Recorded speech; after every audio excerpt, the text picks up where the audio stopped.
Good morning. This is Deep Generative Model. This is our last week.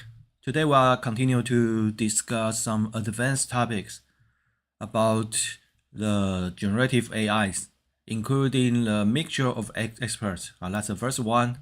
And the second one is the story diffusion, which is a generative method for generating videos. And the third one is 3D generation, including Nerve and 3D Gaussian splatting models. And we are also going to discuss some text to 3D model generative method, but we're not going to go to too details about it. And finally, because this is the last week of our semester, we're going to do a quick summary to review what we have talked about in this semester. So let's get started. Okay, so let me start it. Okay.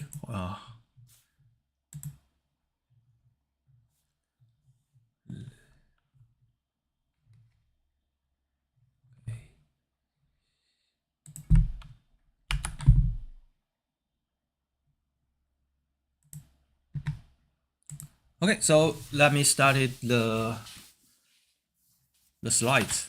So let's start to discuss with about the mixture of experts. So what is the mixture of experts? If you have heard one of the popular open source model, that is the Mistral models, it is famous for its ability to, like you may heard it have a 7bx8 model. What is it about the 7bx8? The x8 part is about the mixture of experts. Intuitive speaking, the mixture of experts method allows the model to split itself into several parts, and each part have specialty in some area. So we call it expert. In that way, we can more efficiently train the model to train a very huge model. And the model can be viewed at a collection of different experts in their corresponding spatial area. So that is a way that we train a modern large language model. So the following explanation is following the Hugging Face page about the explanation of the mixture of experts. So you can read the content by following this link. So what is the purpose of model mixture of experts? It actually comes from a very long history, not specifically designed for large language models, but the modern large language models take the idea of mixture of experts and apply it to the transformer so that we can train a very large model in a more efficient way. One important thing about modern neural networks or deep learning models is that we found that it is easier to train a large models. I mean, if we have a very short time limit for training a model, then usually it is better to have a very large model. So the large models can learn very quickly. But as the Llama 3 have demonstrated, if you train a relatively smaller model for large data, and if you keep going training it for a longer time, it can still achieve very high performance. But if you are limited with the training time and training step iterations, then is easier to train a very large models. And so suppose you have a constraint of the training steps or training times, then the scale of the model is one of the most important axes for better model qualities. So that's what one of the findings in the study of deep learnings. So, but how do we actually train such a model? So, if we fix the computing budget, training a large model for few steps is better than training a small models for more steps. That is, consider we have a fixed budget. And usually this is, it's more toward the time limit than actually total computational power. Okay, so but just got an idea that we wish to increase the size of the model. So make sure of experts enable models to pre-train the models with far less compute. So you can scale up the models to so that is desirable. We have to have a huge model and a huge data size, but we can do it more efficiently.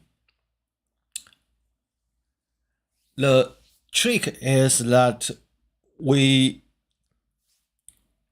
sort of separated our dataset or knowledges into different parts, and we can let the model to decide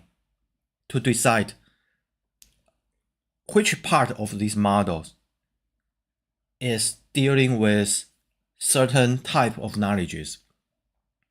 So in that way, we don't need to run the whole models at once. We can active only part of the model, and when we're dealing certain, we already know this, like, okay, we are dealing with the vocabulary, we are dealing with the science, we are dealing with the logic reasoning. So if we can predefine what topics or what category of knowledge we wish to dealing with, so we can activate the part of the model to deal with that part. That leads to a more efficient training. So in one way to see that it is sparseness. So consider fully connected network. If we didn't separate the knowledge into different categories, then from one hidden layer to another hidden layer, it has to be connected all the way. So it is a fully connected network. But if we can separate the knowledge of different, we can specify, okay, this one is about the vocabulary, this one is about the grammar, this part is about the logic reasoning or other things. If we can already decide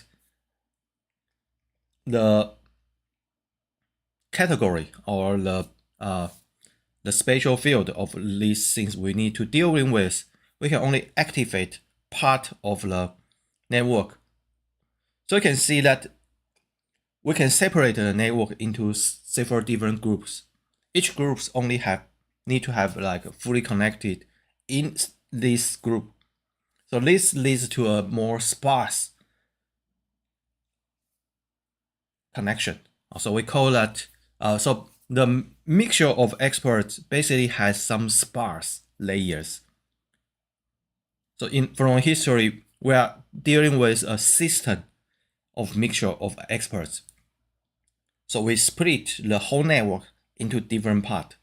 And at the beginning, we decide, we make a decision. Okay, this input is we are going to dealing with this input. This input is belong to which area, and we can sort of activate certain part of the a subset of the network, and to deal with this topic. Well, the mixture of experts is a system, But in the recent years, we are more using the mixture of mixture of expert as a component. So that's as we can see that in the transformer block, there is a fully connected, a feed-forward network, but mostly the fully connected layer. We are actually replacing this fully connected layer, the MLP, with a mixture of expert layer. That's what we do. And to decide which experts we wish to activate, we use a gated network router. So by using this one, we decide, okay, so the input, we choose the expert by depends on the input of the model input, the network input. So the gate network take the input and make a decision to choose which expert we should activate and use them. A popular method for applying the mixture of experts into the modern transformer architecture is called the switch transformers. So by the name, it seems like we use the gate network or routers to switch which expert we should activate, and combine this idea into the transformer architecture. So this one is the diagram to illustrate how the switch transformer works. So we still, in the more big picture, we still have something like a standard transformer block. We have a self-attention and normalization and MLP and further normalization. But instead of using a fully connected MLP, we're using a switching feed-forward network layer right here. So we are replacing a standard MLP with a mixture of expert layer. So this one is the mixture of expert. We split the fully connected layer into small groups. So each group is a smaller MLP. It doesn't need it to be MLP, but you can use MLP. It just needs to be some feed-forward network. But we split the whole layer into smaller networks, which we call it as expert. So suppose we have 4 different experts. So which expert should we use? We use a router to pick one or multiple expert and send our input to them. And the decision of choosing an expert is by token. So for each input tokens, by each input element, component-wise, we choose different experts. So maybe for the first one, we can choose the expert 2, and for the second token or second component, we can choose the expert 1. And we combine the whole output, and so this one replaces the MLP. So we recall that for each component, we are feeding the output to a MLP as a nonlinear part. And after nonlinear part, we do another round of normalization. The add means we have a residual connection, a skip connection for residual. And the normalization takes for all of these output altogether and get our output. So the idea is we're using a mixture of expert layer as a component to replace the usual MLP layer for nonlinearity.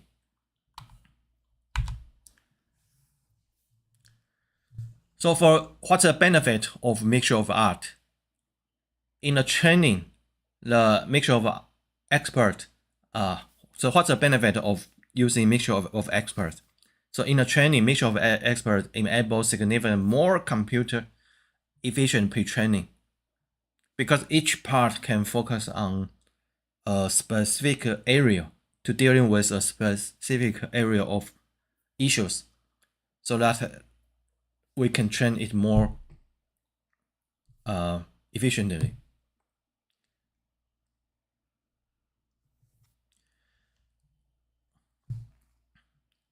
However, as we shall see a little bit later, this sort of thing is kind of difficult to train. The idea is pretty intuitive. Let me finish for inference part first. So, although the whole network may have many parameters, but since we only activate some of the experts only, so the computation, as for a computation perspective, it is more efficient. So it still have large parameters, but we don't need to use all the parameters to do the computation. So for inference, it is much faster. For training, because each area we already know, each area we can focus on specific task, it is more efficient to train.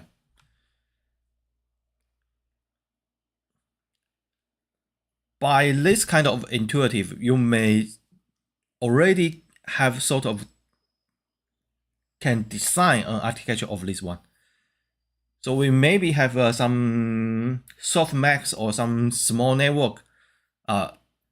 So we first take the input and we use a small classifier like things to decide which expert we should use.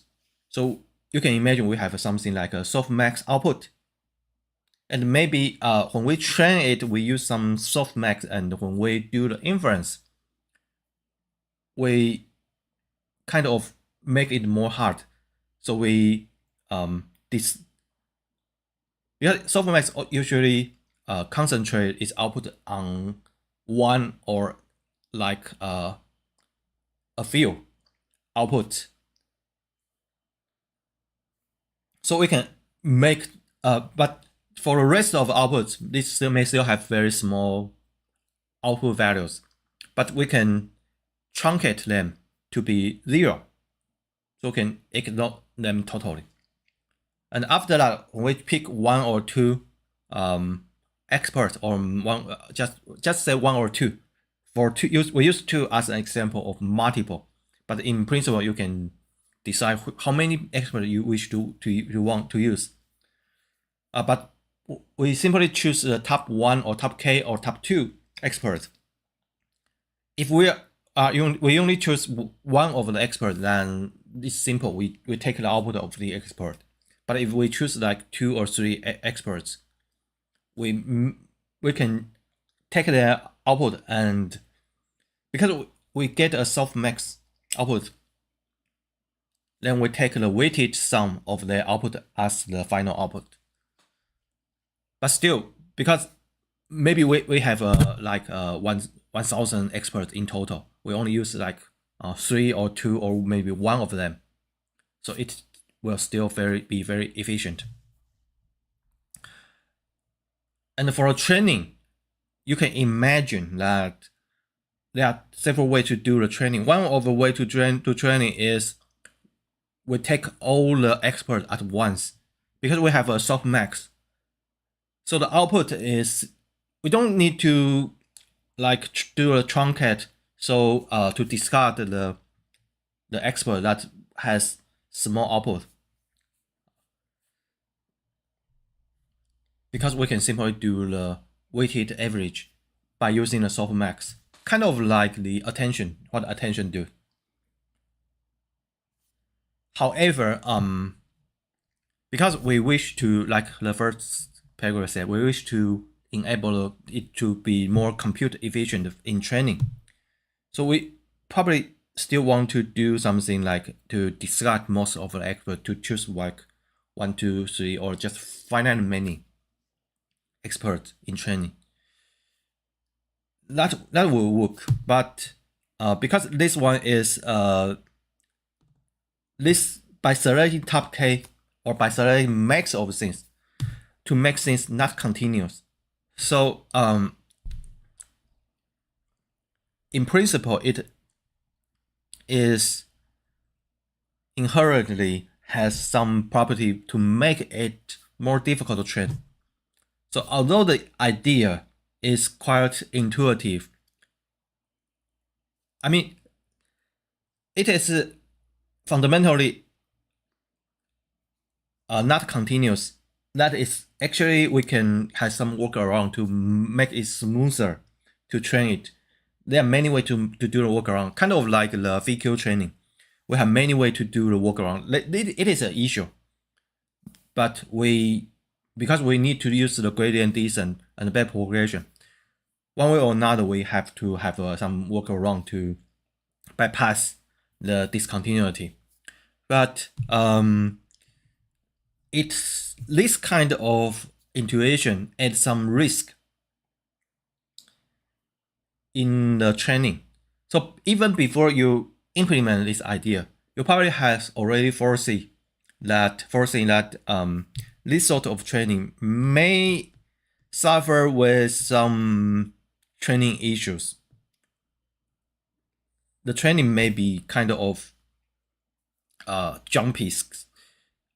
Like sometimes it works, sometimes it doesn't work, and when it works, it is very easy to have some phenomena like, okay, because we are using a gated router or chooser, so chances are it will concentrate on only like 1 or 2 experts all the time. Every time it will concentrate on 1 or 2 experts and totally left the rest of like 900 experts untrained.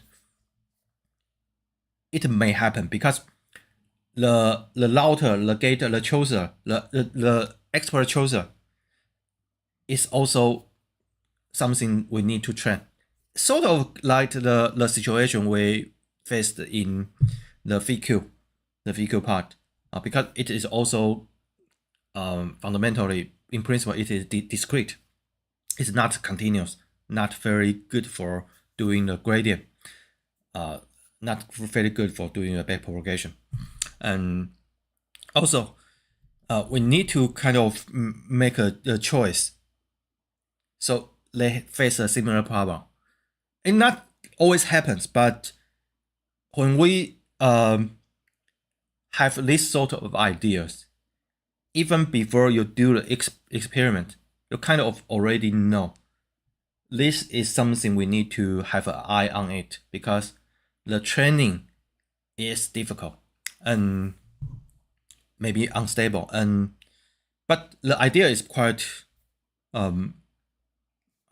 straightforward and reasonable.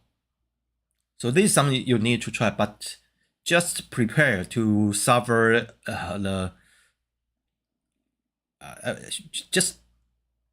I shouldn't say suffer, but to encounter some difficulty in training, and you have to come up with some ways to make the training more stable. Okay, so so let's continue to describe some property or some characteristic of this for a typical MOE results. Because all parameters need to load it into RAM, so it still need memories. So for example, given an MOE like a mixture A by 7B, we still need enough VRAM.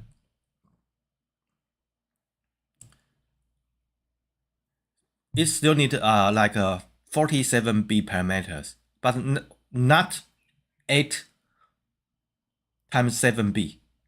because only the FFN are treated as expert, but in a transformer, the feed-forward network is only part of them. We still have some like attention part or some like positional encoding or other part. These parts are shared by these 8 experts. So it will be less than 56, but greater than 7, or somewhere between 7 and 56, but more close to 56 because the NLP takes a lot of parameters space. So let's go a bit to the history of a mixture of experts. The first mixture of experts idea is credited to the 1991 paper, Adaptive Mixture of Local Experts. Yeah, so you can see this one is not specifically for large language model because it was not a thing back then. Back then there was already like neural networks, but there's no things like deep learning. People doesn't know the terminology of deep learning, and the networks back then is usually shallow. So the mixture of experts, the idea of mixture of experts can be considered as an ensemble method because we are trying to combine small networks and use their output, combine all their output together and aggregate a new output. So in one way, it can be considered as an ensemble method.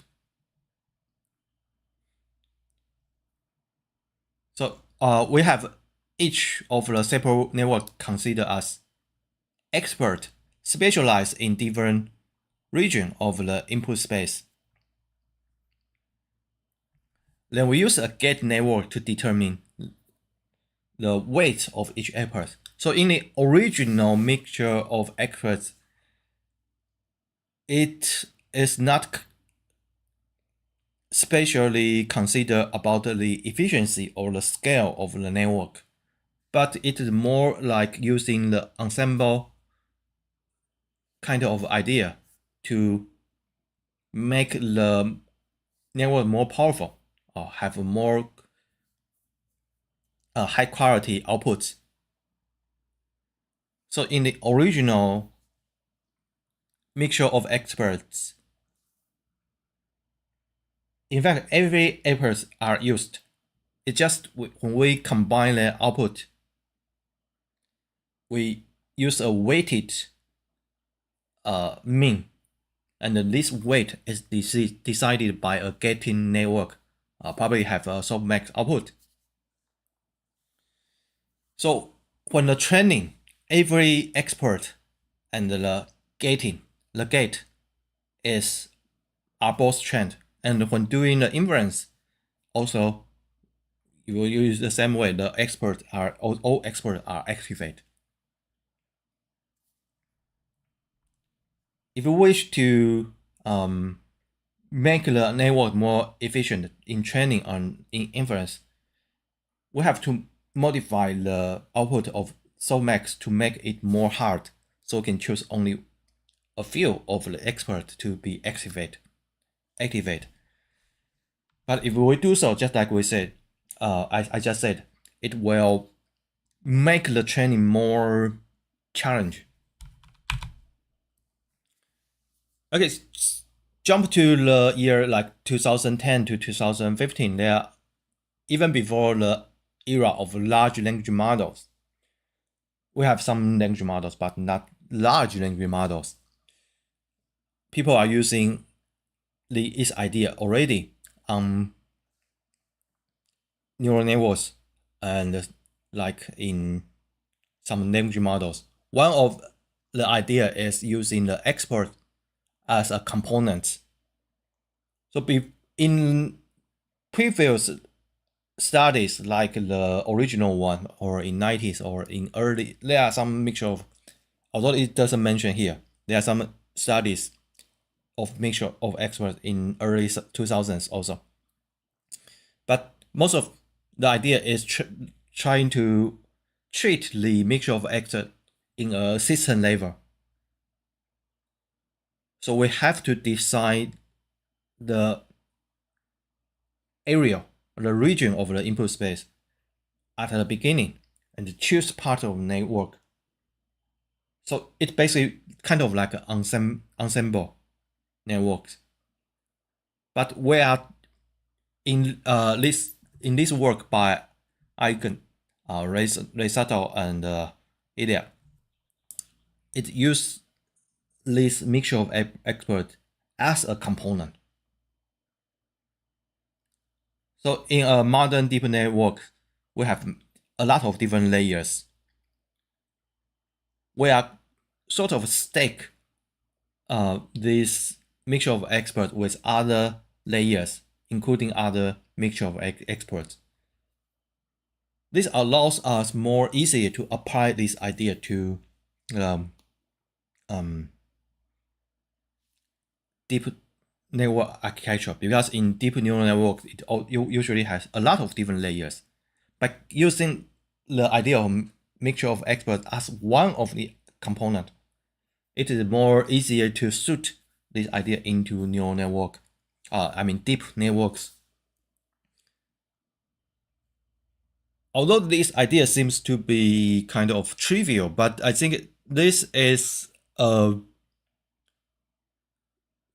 would not say a breakthrough, but it is a very useful and good point of view to use these things, because in the original intuitive, the original intuitive, it's more reasonable to use it as a system level. But by simply change of the view, you can see, although it kind of live away from the original idea, but this idea is more is still very reasonable and very useful and very promising. And another important idea applying to this is a conditional computation. This is what we say, that we only need to activate part of the network to do the computation. So you can see that approach to dynamically activate or deactivate the component based on the input token. So these two, although there are a lot of researches in the mixture of experts, but these two are more crucial when we apply this idea to the modern deep networks, because by this one, we can more easy to fit this idea into the idea of deep networks, because deep networks have many layers, and we have more freedom to do the implementation. If you are doing it in system-wise, there's not many choice we can play with. So this one is crucial, and this one is also crucial because it improves the efficiency. However, so that we can apply the scale property to train the network.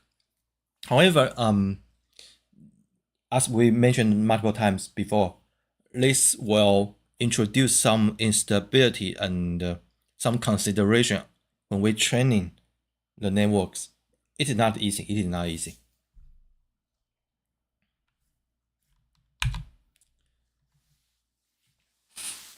Okay, based on these two ideas, we need to So that these two ideas give us some freedom. Give us some freedom to do the exploration. Like we say that if we are sticking with the whole system things, there's not much we can do the modification. But okay, if we are treating this as a layer, there are many ways to do the modification of the layers into a mixture of expert things. So there are tons of different ways to do the modification of the other non-MOE networks. And we can decide which part we should replace by an MOE and which part we should keep it as usual. The switch transformer is basically replace every MLP with the MOE. But I mean, it is reasonable to just only pick several of them, or maybe we can combine the component MOE with the system MOE. So you can see that we have many freedom. And for the conditional computation, we can choose how many. We have many decisions to do, like how many experts we should left. Should we have a dynamic many experts depend on token, or we should have a fixed number of experts? So there you can see that a lot of room that we can do the exploration. So here are some results that people think this configuration are very useful. So one is this chassis exploration of MOE for the translation. So for a conditional computation, it usually use some GAN networks and do the weighted mean, like in using a softmax. That's the most fundamental. I'm gonna say the baseline way to do that. The most straightforward way to do that. But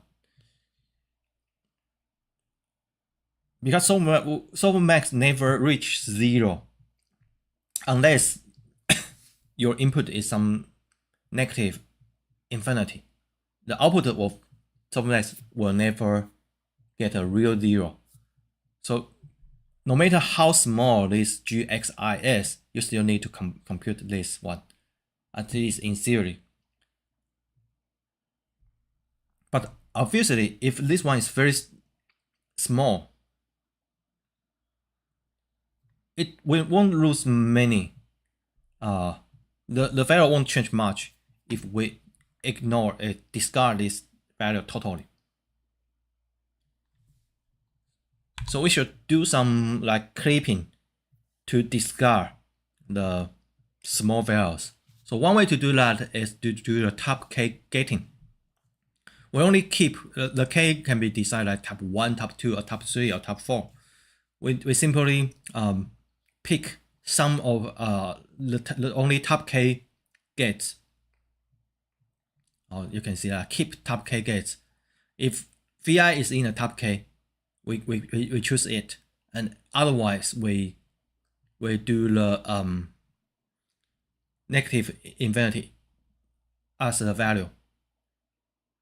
Because the output is very small, so this one is practically make it the output to when it's small enough, we make it to be 0. So let's do the top K, but instead of simply do a top K, we add some noise into it. So we call it a noisy top K gating. The primary reason for doing this treatment is because the keep top K itself is not continuous. When you have a things like this one, you always want to to consider whether it is continuous or not. If we have some like a polynomial or writing a sine, cosine, or other functions, it usually just continuous because the composition of continuous function is continuous. So it only happens, the discontinuity mostly only happens when we have a branch conditional definitions. If you recall that when you study in calculus, there are a type of questions asking you whether this function is continuous or not. You are trying to decide. Usually the discontinuity, the potential discontinuity happens usually at the boundary of different cases. So when we have different cases, it potentially has some discontinuity. And because we definitely put something from finite values into a clear cut to a negative infinity, this one is in fact not continuous. So, and not only it is not continuous, because everything is actually below something, it's into a constant. It is unrepairable, kind of like the ReRu, but only on the negative part of the ReRu, because the negative part of ReRu is it is a constant, so the differentiation is 0. So if we try to ignore this continuing point, sometimes we do that, but if we want to do so, it will have a lot of zeros out there. The gradient will be 0 has at many places. It will totally make these things untrainable when we're using a gradient descent method. But we can have some we can soft these things a little bit. We don't actually use the top K. We kind of trying to use a soft top K to do these things.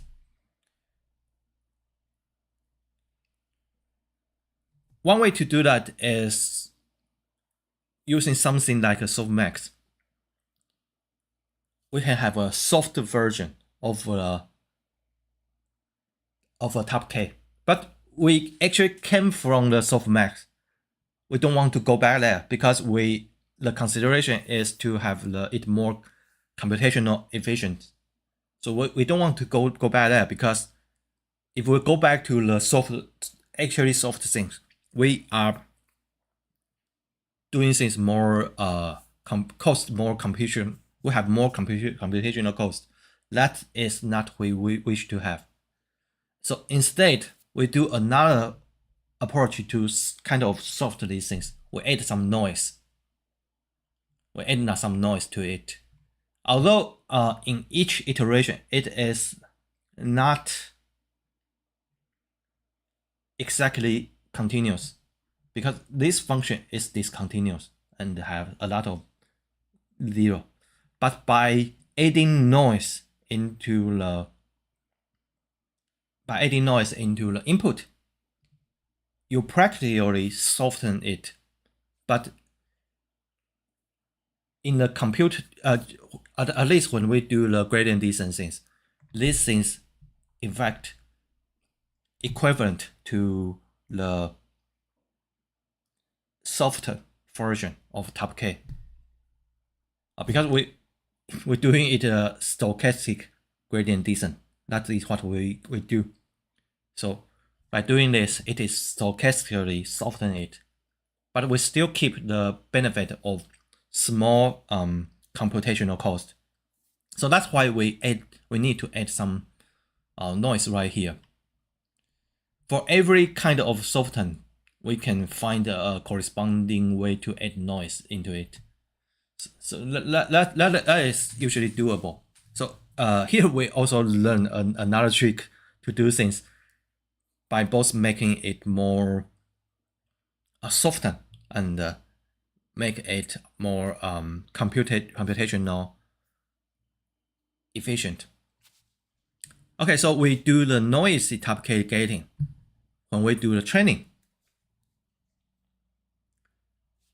so that we can have the benefit of soften and trainable top K, and also when we can actually use the real top K when we do the inference.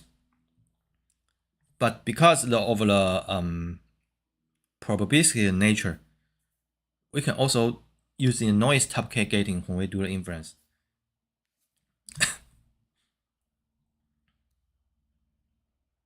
Okay, so or we can simply do a softmax. Then it will be the soft thing. But you will lose the benefit of more computational efficient.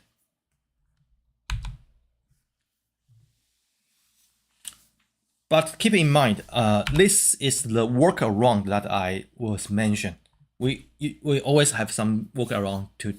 We can always have some workaround. Around for the discontinuity. This one is discontinuous, and it's kind of unrepairable discontinuity because it has a lot of zero. If you have something like this one, like a leaky relu, it is fine. But if I step function, like a constant and jump to a constant, this one is unrepairable. If you have something like a piecewise continuous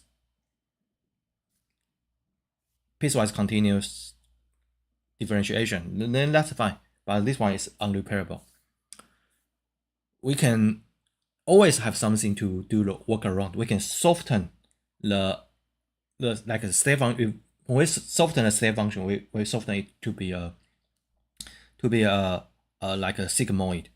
So that's what we do it. We can always have some way to soften it. But this one, because we already come from something is softened, we use another approach to make it soften but keep the benefit of computational efficiency. So that's another way to do the workaround. But like we said, it is inherently unstable. So we do not expect everything is going to be fine after this one. We still prepare to face more challenge and prepare to add some more, maybe some regularizations or maybe some tricks to make this more stable. So do not expect this workaround to alone to work perfectly. We still prepare to provide some more solutions to make it more stable.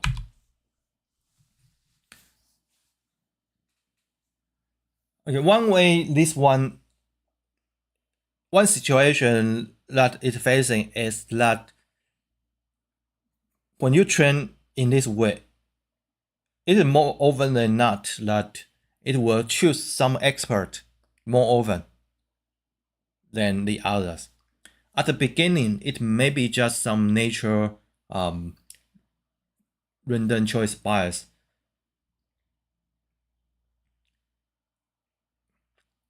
If you rolling a dice like 6 times, you won't get 1, 2, 3, 4, 5, 6. All of them number getting all of them at 1 times. Although this is the expected value, you expect to have one number 1 in the 6th row, one number 2 in the 6th row, one number 3 in the 6th row. But when you simply roll dice, for sure, for real, 6 times, you'll get something like 1, 6, 2, 5, 1, 2, 4, or like 2, 4, 5, 6, 1, 1, 2, something like this one. It will have some nature noise because it is random. But this small difference will make things even more biased, because when we train a model, an expert like twice, this expert is becoming more capable because it has seen more training data, so it becomes better than other experts. There's some difference. So when we're choosing the gating, it will learn, okay, this expert is better, can output better results. So next time it will prefer to choose this expert. So it was kind of like a self-reinforcement,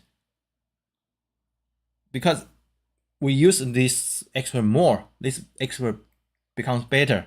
Because this expert becomes better, we choose this expert more, and this expert becomes much more better. So eventually the gating function is learning to always choose this expert and ignore other expert. So this kind of things may happen. One solution is that we has another auxiliary loss, so that we encourage that we choose every expert more evenly. So every expert will have their share of chance to be chosen. So no matter how bad this expert is, we're going to give this expert, like if we have like 1,000 of experts, we will give this expert its fair share, that is 1,000th of the training time. So we add this more loss to regularize the training, to direct the training, so that every expert have even chance for training. So there are a lot of different things like this one. I skip a few. There are a few mentioned in the original text about the in the Hugging Face. I actually skip a few of them, but you can imagine there are many of these things we need to do to make the training more stable. Another important exploration is Google's G-Shared. It has 600 billion parameters. I think it's sort of like 2020-21 ish. It uses the mixture of expert to scaling up the parameter to 600 billion. Back then, it is absurdly large. For now, it's still large. It's more like a 600B. Llama 3, the largest Llama 3 is 70 billion. It is 600 billion right now, but it is not unimaginable, because we now we have a very really huge large language models. But you can imagine this size is absolutely ridiculously large back then. So it also replaces every other FFN with MOE layer, not every FFN, and it uses a top 2 gating. So that's interesting to see the choice it has. It chooses top 2 gating in both encoder and decoder, because Google usually do the encoder decoder instead of just the decoder like GPT things. But you can see that it uses top 2 gating. That's interesting because it is a very small number, but it is not 1, or it is not 1. The why it is interesting is because you can see that 2 is a very small number. So it definitely can see that they want a small number, but they don't want 1. So that's why it is interesting. You can see things like this one. Or maybe they want large, but they cannot do they want something to be large, but like if you use top 3 or top 4, it becomes more impractically to do so. It is also kind of possible, but because we know that it has a more it is doable in previous research, so it is unlikely the case. But you can see that it is more likely the former case that we wish to have a small number, but they don't want to go to the top 1. So that's interesting. When you see a result like this one, you kind of want to know the story behind it. But there are more interesting part of this research, because you know that Google always do things more in a distributed way. So it has a lot of different machines. It has lots of different machines. Okay, let me check. Okay. Because it has a lot of different machines, so it always do some studies to put the model into many different machines.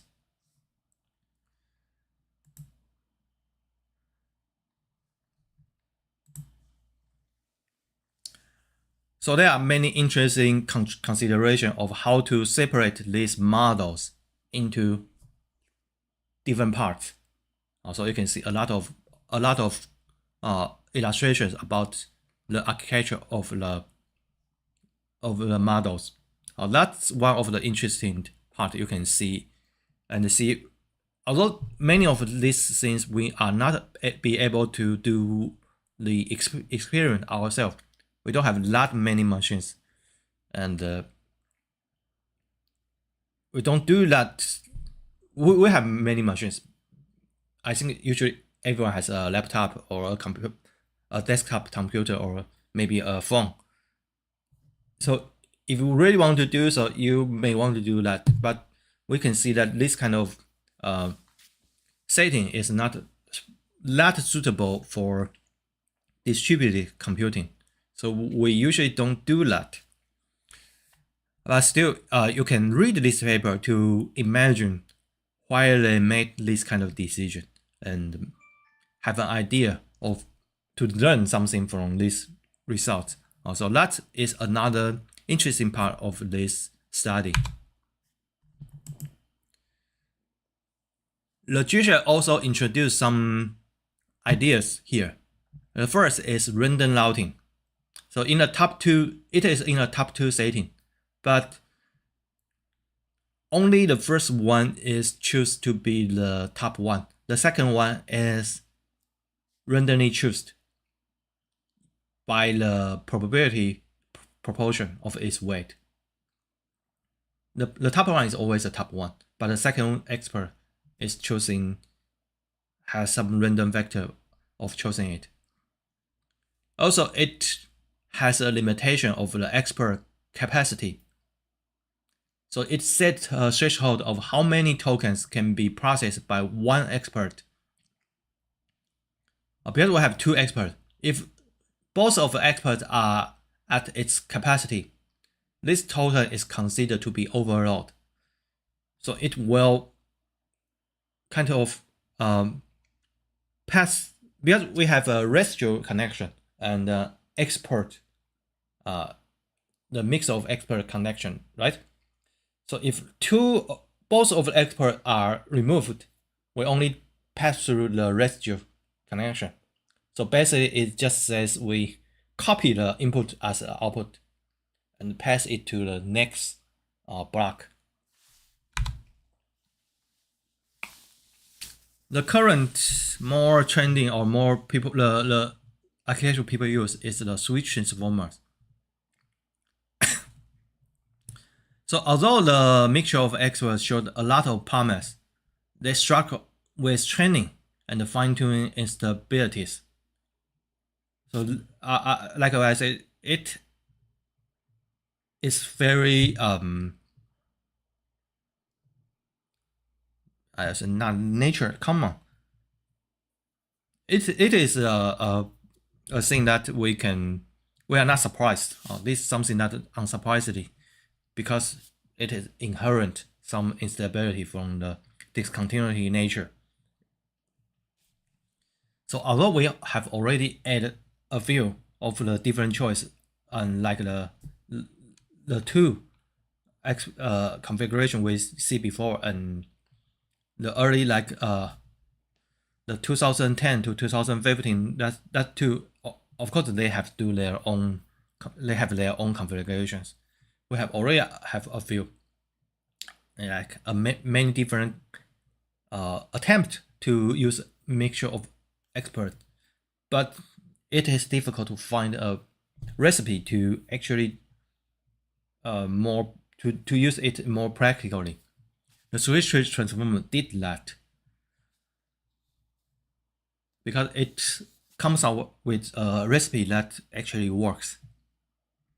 The author released a 1.6 trillion parameter Hugging Face a model in Hugging Face.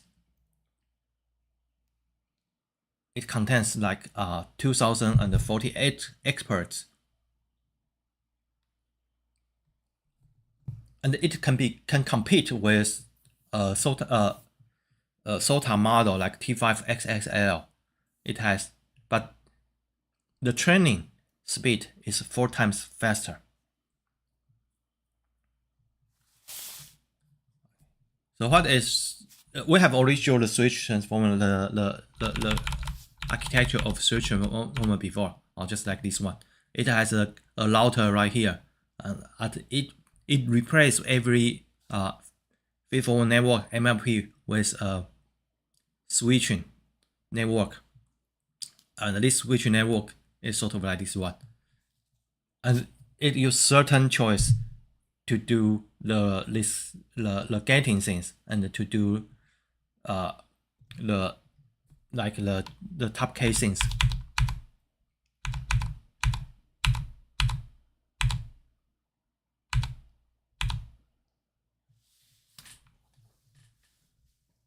The switch transformer use only one expert. So there are some arguments of why we should use multiple experts, but apparently the switch transformer only use one expert and it works. So because we can use only one expert, then you can see that because then the router computation can be reduced and the batch size can be at least half, and the computation costs are reduced, and also the most important, the quality is preserved. And it also comes up with a formula to decide the expert capacity, kind of extend the studies in the G-Shed. So what the experts are learned in the switch transformer or in a mixture of expert architecture. So here's an interesting result.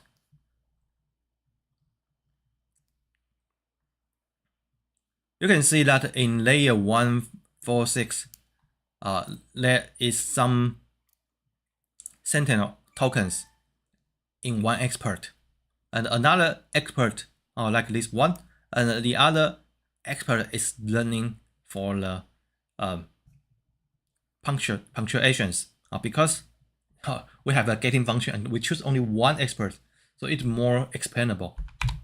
And some expert is specialized for the conjunctions and articles like these things, and expert is specialized for verbs. You can just see that the getting function is getting the verbs, and expert is visual descriptions, and the expert is learning the proper name, and the expert is counting numbers. Let me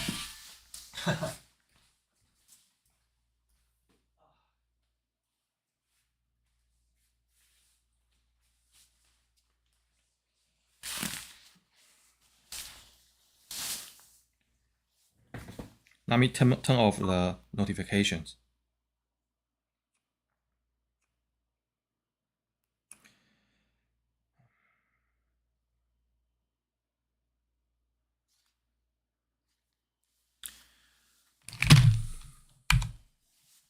So when to use sparse MOS or when do we not want to use it?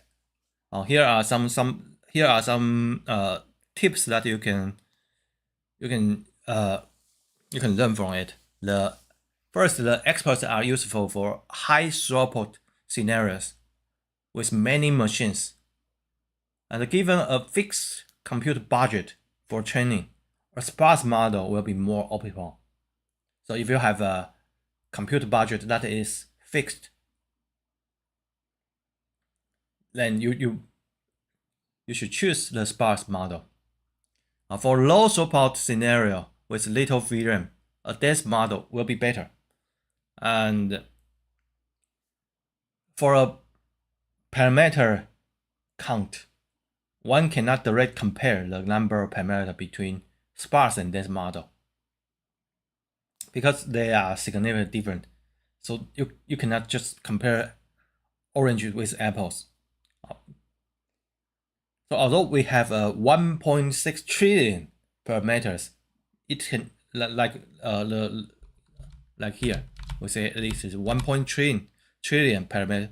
It cannot directly compare to large language model that is not a dense large language model or a large language model without mixture of experts because they cannot translate directly to compare their performance. Okay, so that's one of the things that the mixture of experts about. There are many different aspects about the mixture of experts that is interesting. So one of them is how do we split models into different parts?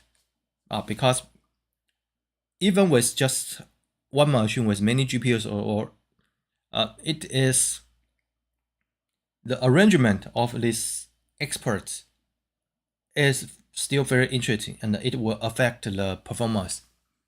So there are many different discussions and studies about which one is more better. So whether you should use a data parallelism or a model parallelism, or even if you are using the both, how do you actually split them into different like GPU or machines? That is a very interesting thing.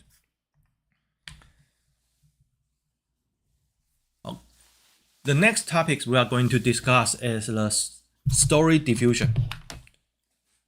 This one is a more very popular and trending way of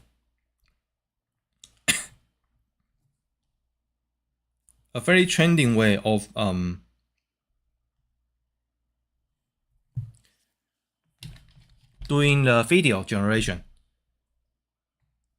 So one of the very hot and topic is the Sora, right? People know that Sora can generate very good videos. And also we have like stable diffusion videos. And there are many, I forgot, but there are many different models that can generate video. So one of them is the story diffusion. It can be considered as the open source Sora. Although they are actually an open source Sora, try to mimic the Sora. And also the animate diff is also very popular, very widely used. But currently, story diffusion is more hot topic and very promising. So let's see how the algorithm works. You can go to the StoryDiffusion GitHub.io and check the result. So what does it do? So one, like the name suggests, it can generate stories. So this one is comics. So one of the comics panel, it contains a lot of different small images. Each image has some continuities, like the character or the story. And you can see that on the left side, each of the characters are consistent, and the style is consistent. And right hand side, not only the character is consistent, but it is also resemble the famous scientist Yang Li Kun.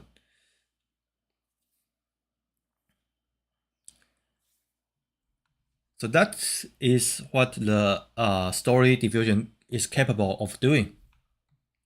It can generate different images with consistent style and character. By using these things, one can use it to generate videos. I'll go back to demonstrate the videos at the end of this discussion of introduce the algorithm. But you can see that this one is some indication that it can generate some videos,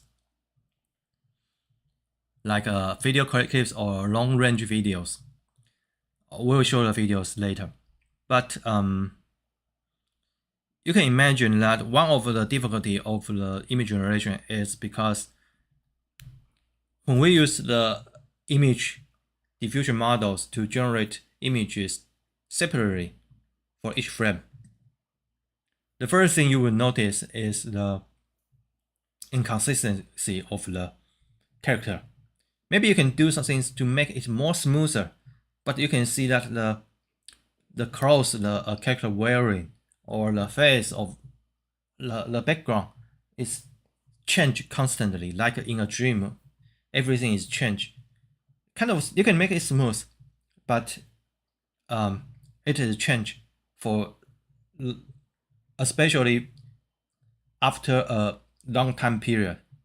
The character is changing into another one, and the character, he or she is wearing a different outfit. Also, the smoothness or the small noises is also important, but one of the important issues is the consistency. So you can imagine if we can do the consistency, solve the consistency in this case, maybe it can be applied into generating videos. And in fact, the authors also agrees with this and use this to generate videos. The story diffusion contains majorly 3 parts. One is the consistent self-attention. This can be considered as a component that replaces the self-attention part in the stable diffusion. The characteristic of this method is that it is training-free, hard-pluggable attention module. So it modifies the original attention module and replace it. So you can use any stable diffusion weight you wish to have, or any, if you apply to other models. So any diffusion models with the attention, using attention unit can be modified using this method. So this is more like a modification to the original diffusion models. By this modification, it maintains the consistency of character in a sequence of generated images, so that it can do storytelling. So that's the first part. It doesn't require training. It simply modifies the a pre-trained diffusion model so that it can generate more consistent character and consistent style. It is a kind of a straightforward approach, but it's still appreciable and it actually works. And the second one is a semantic motion predictor. This one is, the functionality of this one is to interpret between 2 different frames. So the first part, the consistent self-attention, can generate a comic strip like the first example we showed, but it alone cannot generate high quality videos. So we combine this semantic motion predictor to interpret the middle frames between two frames, so to make the videos more smoothly. Therefore, it can generate the long range video frames and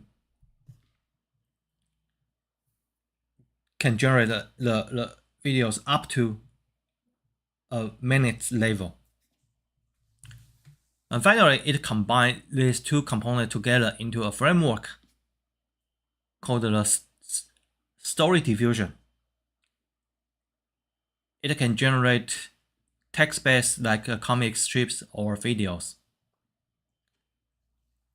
So we should study the mechanism behind the consistent self-attention and the semantic motion predictor and see how it is used in StoryDiffusion. Let's first investigate the consistent self-attention, and let's consider a task that we wish to generate a sequence of images, a series of images that telling a story. So first of all, we get a story like this one and use some large language model or anything you want to split this story into sentences. For example, here we have 1, 2, 3, 4, 5 sentences. Our goal is to use each of the sentences to generate one image, like this, a young man stand on the road, gazing his sight, like this one, and he then turns his head to look straight ahead, like this one, and continuing his walk. Along the way, he spots a rose by the roadside here. He holds it in front of the chest and walks forward, laughing joyfully. So that's the idea. We split a paragraph into piece of sentences and try to use these sentences to generate images. I currently not very curious about how he did it, because there are many ways to do that, and by using large language model we can simply do that. So I'm not too curious of the details of how he did it, but maybe this one is crucial, but I'm not sure, and I don't actually think so. So I'm not going to do the details about it and that, because I don't know how the crucial part of does it contain some insight to split. I don't think it tells too much about the detail, but I don't think this one is very important. You simply get this is just something you try to construct your data set that you can test on it.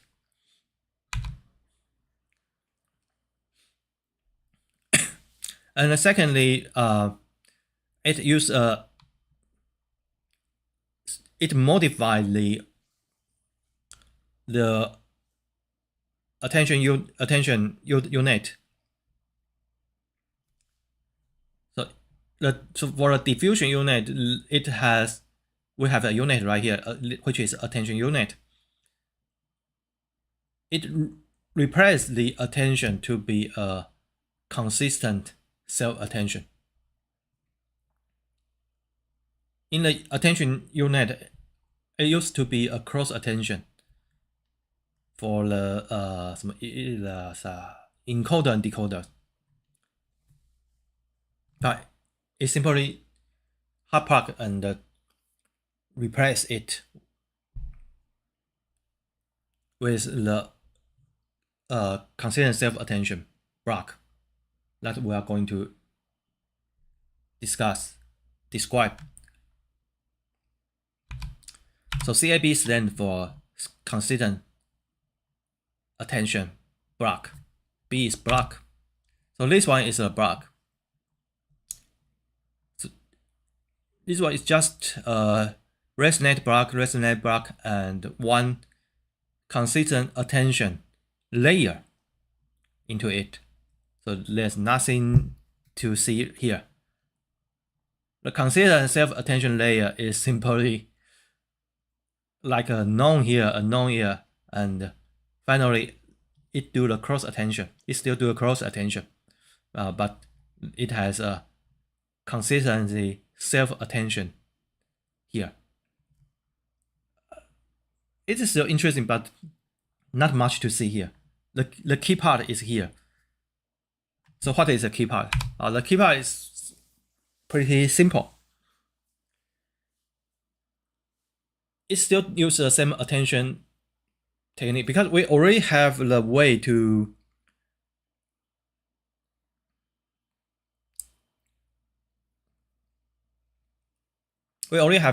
do the attention. So the question is only that what is our key and what is our query and what is our value.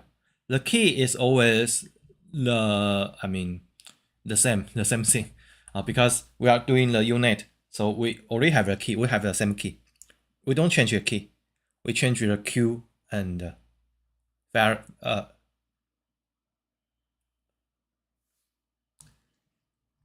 no, we sorry, we don't change the query. We don't change the query.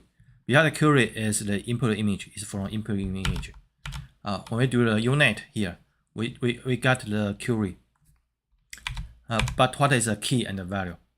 So you can see that here, the query here is still, n is we have the width times the height. Like how many tokens are we here in the image, and C is the channel. So we still here we get a query. Here is just attention. We still got a query. And what is the key and the value? Instead of using the cross attention or self attention, we use the consistent self attention. The source is come from the batch, not from just one images.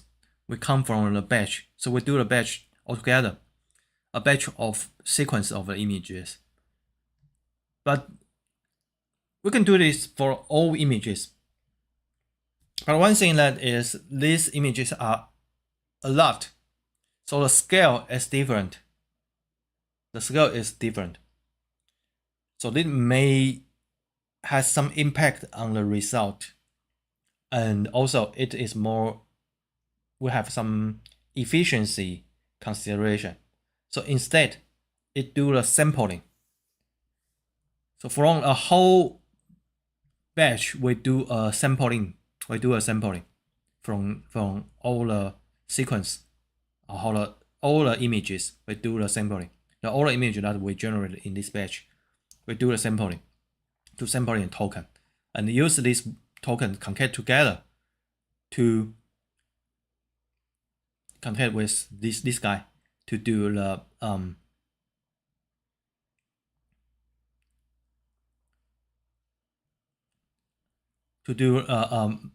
the query, to do the key value and the key, to control value and the keys. So we do the attention in this way, to use all of the images to construct the including this one. This one we don't do the sampling. We do use all of them, but all the other images we do the sampling and concate them together to construct our query and the value, and use this one as a query to do the attention, and we got our result. So that's it. We simply do attention, and on the whole sequence level, on the batch level, not just on the image level, we do the batch level attention. The basic idea is just do the batch level attention instead of image level. But there are some interesting choices.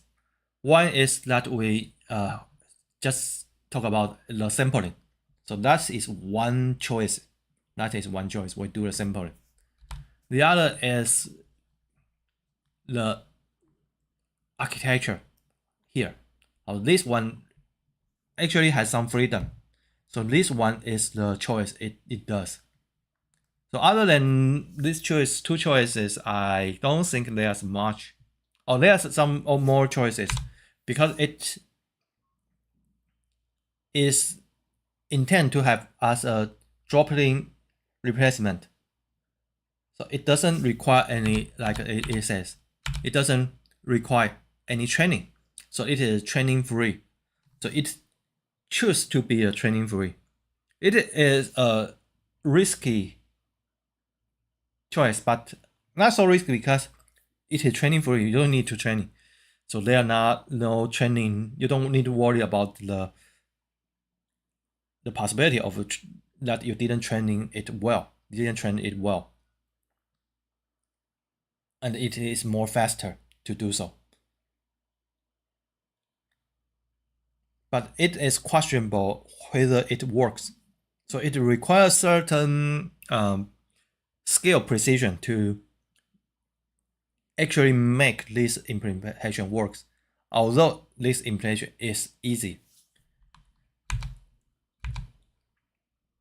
So I think this arrangement and this detail are more important because I think these two choices makes these simple ideas work.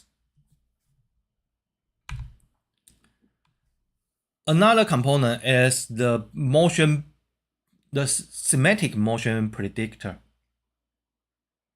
So it is also a motion predictor, and you can see at frame interpolations.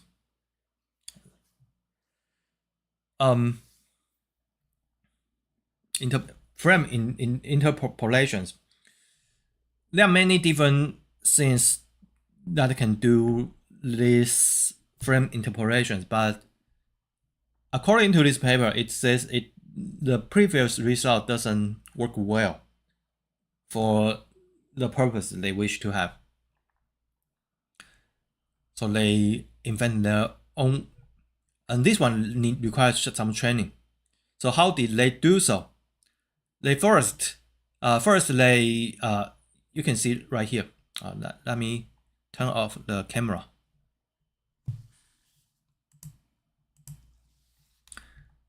Okay, first they put these images into an image encoder.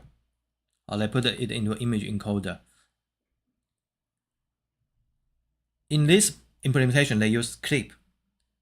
So they get some semantic from these images. And then they do some interpolations, linear interpolations. So we have two images. And we do some interpolation as a baseline or foundations. So these two images, they do interpolation. First, linear interpolation. And by using these linear interpolations, they feed it into a transformer and get a fine-tuned interpolation. So it is still a sequence to sequence, and the sequence contains the semantic. The semantic is, in this case, is the clip encoded embeddings. So by using this sequence of, first, the input sequence is initially generated using the linear interpolations. And using this as an input sequence, we output, using transformer, output the final result.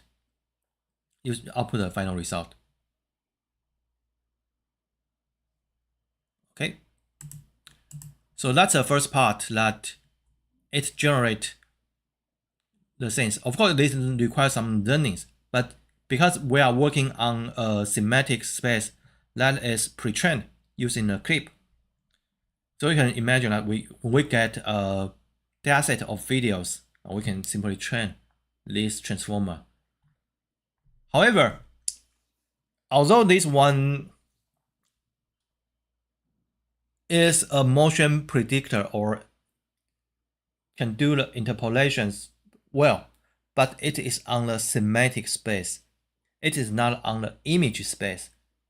So it is still difficult to find the corresponding images in between. We only got the semantics. We know it how it should work, but this one is not images. So it does something like unclip, using a diffusion model to unclip the image semantics into a sequence of images. So this one is a diffusion model, and it uses this to use the semantic to guide the diffusion model to generate the sequence of images. Now, this one is still need to do the training. So the first component does not require training. It is a drop-in replacement, but this part requires a lot of training in both subcomponent. It requires training.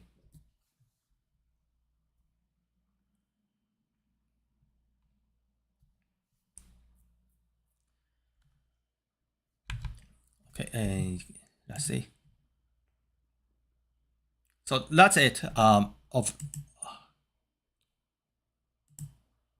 Okay, I didn't tell the framework of what the StoryDiffusion, the architecture is, but according to these two components, it seems to be pretty self-explainable that how we should combine these two components together.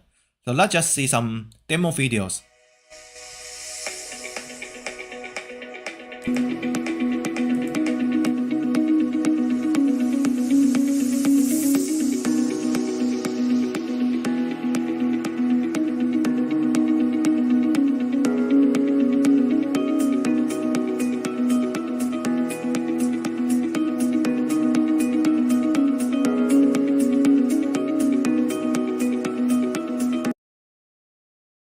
So you can see that is the Sora lady. The lady appears in the Sora. So it uses this as a source image and use a text to guide how it works. I think the demo is pretty. We still can spot the difference between how this one is wonderful. I mean the lady with the orange background. It looked like a stock video that you can purchase or download from a stock video things that use in your presentation or in your video. You can see that the comic strip generate example here. And for long video, this one is the bear video that you can see in the paper. We see a screenshot, and this one is the other one for the long video. I would say these videos qualities are pretty good. I cannot say, for me, these hands are kind of weird, but it is very noticeable if you didn't pay much attention. As we can see this one, I think I have a glance of some glitches in the videos, but I am not aware of it this time. A little bit like when she turned around his head, the eyes may have some funny things. If you, I'll guess if you stop frame at some place, it may have some, you may see something funny, but maybe not. Okay, right here. The eyes are, you can see that these eyes is not nature, because usually eyes are still the difficult part when generating videos, when the eyes are blink.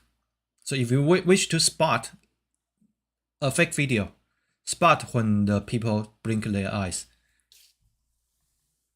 You can see something like interpolate the evidence of interpolations. It is the eyes are clear, closed, but you can still see the eyeballs.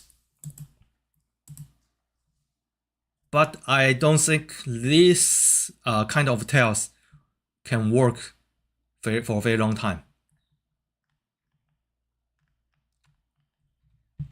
I don't think any. The light is changed a bit, but other than that, I still think it is very believable. The fidelity is really good for these videos. For the anime style, since you can see something odd more easily, but although maybe people are not familiar with this type of videos, but this type of videos are more aligned with the videos in some free collection or video stocks online, like doing some B-rolls in your videos. So looks really, I cannot easily tell the differences. Okay, so that's some demonstration of the capability of it. There's always some chance they are all cherry picked. So by all means, try it yourself. Or you can download it and try it yourself. Or it has a GitHub, and go to it and try. I haven't tried it by myself, but always try it yourself before to have. But according to the demo it shows, I would say it is pretty good. It is pretty good. I haven't tried it yet, but you should do so.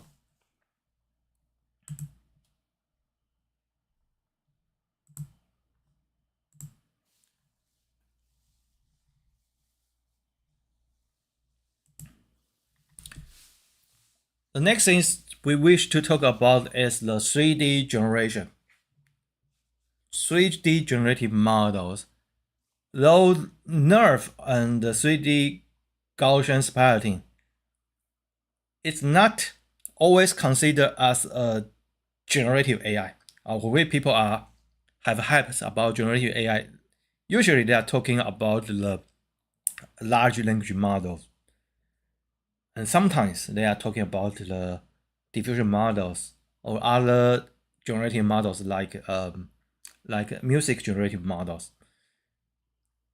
But in my impression, people seldom talk about nerves or 3D splatting, Gaussian splatting, when they didn't think about that in their mind when they talk about generative AIs.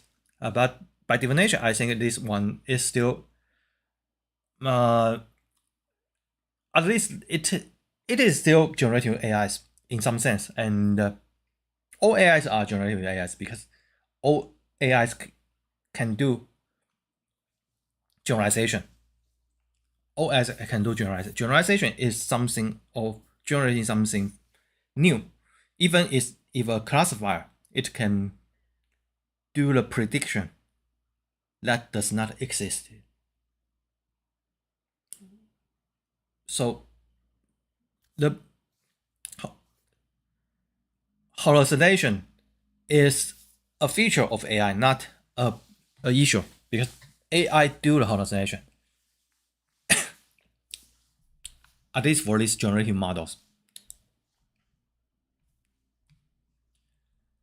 Okay, so let's talk about Nerve, because another thing we want to talk about is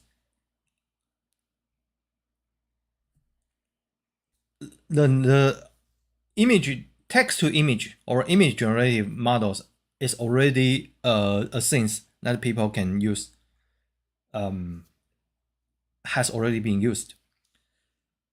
Although they still have some space for improvement. So the next big things are videos and 3D models. And they are coming to us maybe in a pace that is faster than we expected. The instant generative, a fast 3D small model generative, the 3D model, the 3D object generative models is already a thing available. And you can imagine in the very near future that we'll have a game generated by AI totally, a virtual reality environment that is generated by AI, and it can interact with you. When we talk to the AI, and the environment will change accordingly. Currently, we can use large language model to do a text-based RPG already. It can generate new rooms for you. Maybe something like it can generate new maps, like new game maps for you dynamically according to the story you are interacting with the AI chatbot. But in a very soon, I don't expect it to be more than 3 years. You will see something. Okay, I'm overly optimistic if I currently perceive, but it is not impossible that in 3 years you will see some interactive VR things, VR world that you can customize by talking. If you are talking to the AI in the VR world, and when you open a door into another place, it will dynamically generate for you. It is not entirely impossible. And we will be very soon to see. When I say very soon, it's more like 10 years. People still need time to adjust their creativities. You know that when the 3D technology start to develop, people need a while to adjust to design a 3D game that actually works. So you can see that early 3D games like the Star Fox, I think for the Super Nintendo, and Super Mario 64, they are very different than modern day 3D games. And also like Tomb Raiders and a lot of different early 3D games. They have a totally different vibe than the modern games. So people need like 5 or 4 years to adapt, to find a way to actually employ the technology. But I think the technology will be available and improve rapidly in the next 10 years. So it is possible, like in 5 or 10 years, we'll have a fully interactive fiction, like a movie, but you can interact with the character in it, and the story will different for everybody. Kind of like the interactive novel, or like the open world game that we currently have, but it will have way more freedom. So let's go back to the technology here. So the nerve, what is a nerve? It is a shorthand for neural radiant field. So let's see a small video so that we know what the nerve is. This is a short video. This is a demo for NVIDIA Instant Nerve. So it is not the original nerve, but that is what I can find on the YouTube. So by taking a few video, a few images, we can generate the 3D views of these people. Sort of like structure for motions and other traditional techniques to do the 3D reconstruction. So this is a 3D reconstruction technique. People may think, okay, we already have these technologies available. So even back then, the earthquake 921 in Taiwan, I remember back then, we already have technology to do the 3D reconstruction of things from like aerial photos of things. That was like 25 years ago. We already have a certain technology to do a 3D reconstruction. I personally did a lot of 3D reconstruction from photos for fun for years and years. But how this technology nerve different? It is different in the detail and the qualities and potentials. Because it is using a neural network. One of the potential is that we can combine this with other neural network deep learning models. So finally, I will see that a little bit later. We can have some text to 3D generative models. So we can combine this technology with like clip or other or diffusion models. So we can generate 3D models. And also it provides the output of this model. The output of nerve has a far better qualities. So this one is from the paper. What it does is take some input images. We already know the position and the camera factors, because every camera has different characteristics. So we need to have to calibrate this camera to find some intrinsic parameter for this camera. Not every camera is very we cannot use the pinhole model to model every camera, because they will have some warp and some distort in the image. Every camera image will have some distortions and some parameter we need to decide, like the FOV or other things. So we just to make things clearly, we kind of already know every parameters of these cameras, and we also know the positions of these cameras. Suppose we already know all of these things. What Nerve does is it train neural network models, and these neural network models can be considered as a representation of the object taken by these images.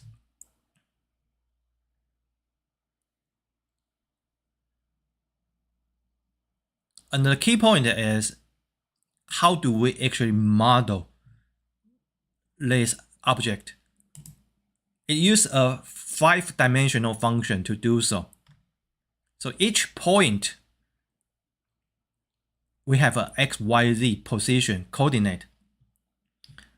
And because we want to feel this like a point in a 3D space, we may from a different position, direction to see it. In a 3D rotation directions, we need 2 parameters. If we wish to rotate a ball, it actually requires 3. It requires three parameters. It has 3D freedom. But if we wish only to find a direction only have 2-dimensional freedom. Also, we use these two to decide a direction. from this point. So this combine these two things where I have a 5-dimensional input. And what this means is what is the colors we are going to see at this point from this direction. So that's come from the radiance, neural radiance field means. So basically we are trying to train a model from our input. Our input is those images, and we already know the direction it is facing and the position of the camera. So we are trying to use these observations to construct a model so that these models can take a position and a direction and return an RGB color. So by using these representations, we can move our camera. Okay. I don't know how to turn off my phone. It's just too many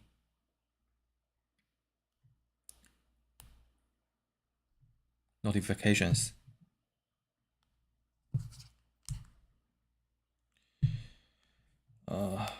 Let me turn off the network totally. Okay, so the idea is we train a model so that our model basically can take a 5-dimensional input, including a coordinate and the direction, and return an RGB color. So you can imagine that we use this information, this function, and imagine when we move the camera into a different direction, we can get the colors that they're supposed to capture in each pixel of the camera. And we simply train these models using these observations, because each observations we can we already have the observations, just like I will say, for each camera position and the direction the camera facing, we can determine the values if we already have these functions. Then we already have the training data. By these observations, we already have the training data. So we simply train models that satisfy the observations. And after we have trained the models, we can construct a novel view. We can move the camera into a new position and oriented the cameras into a new directions. And then we can construct a novel view of the object.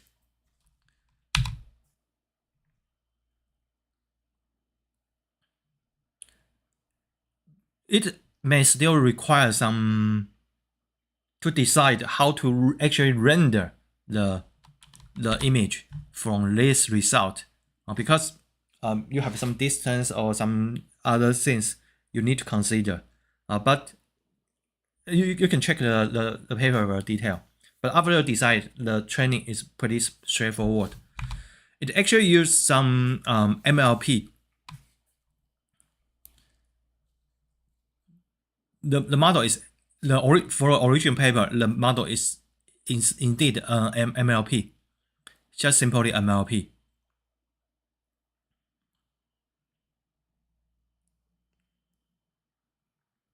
But you still need to decide the rendering function. Then the loss is simply a mean square error, and you get everything all set. You can just simply train the model.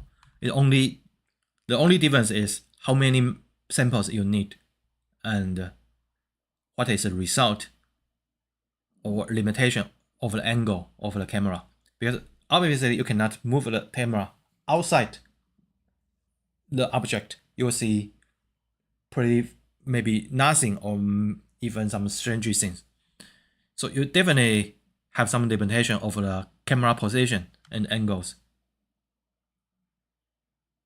So what is the relation between the number of samples or the quality of samples and the quality of the output?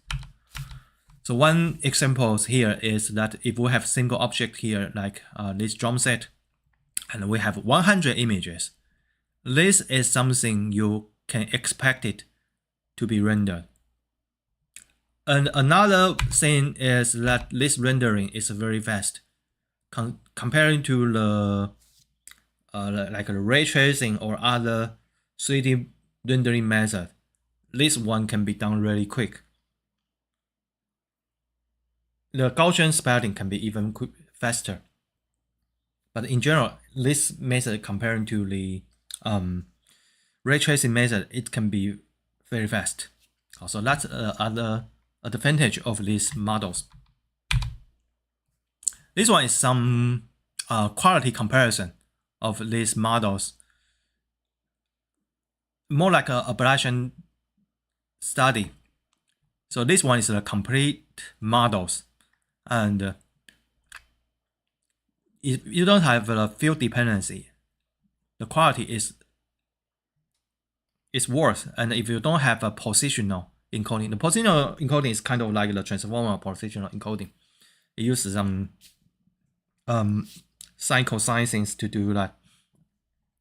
So if you don't have positional encoding, it will be a much blur. In the paper, it also compares with other traditional methods. So the selling point of this is one of the selling point of this NERF method is the quality. So after the NERF has been published, a lot of following up has been done. So nowadays, when we want to see the result of NERF, we don't. If we wish to see the SOTA result of the NERF, you don't always go back to the original NERF. You have to go to more modern implementations. So one of the implementation is instant NGP, instant neural graphic primitive by NVIDIA. In here, you can. Personally, I didn't get very good result by using this one. I use a lot of different algorithms to do that, and I actually construct a few models. So I take object like this one on a more single color background, like a table or on the ground, on the floor. It is also okay if you have like a white floor or like a wooden floor have approximately constant color. It will work pretty well. Also, you probably want an object that is more focused, like a Rubik's Cube, like a doll, a stuffed doll, a stuffed animal, or a phone or a machine. That would work better, and you take pictures around it and fit it into algorithm. I will talk a little bit about the details later, but it is doable and quite fun.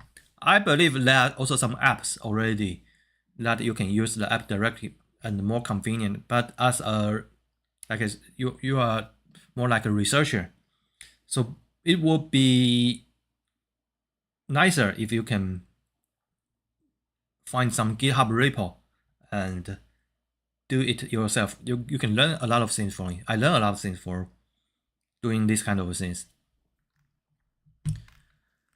Okay, so these are another examples. The instant NGP is more the sell point is more featuring the emphasis on the speed. Also, it can do things really fast. It has a really nice UI if you can use it. And I don't think I use a UI. But anyway, there are many other implementations other than this one you can use. But I'm just using this one to do some demonstration of what it should expect it. And there are also a lot of online demo, like in web browser. and render in Web3D, WebGL. There's a technology called WebGL, so you can render 3D object in a web browser. There are a lot of demos in here, but more for the Gaussian splatting that we're going to introduce a bit later.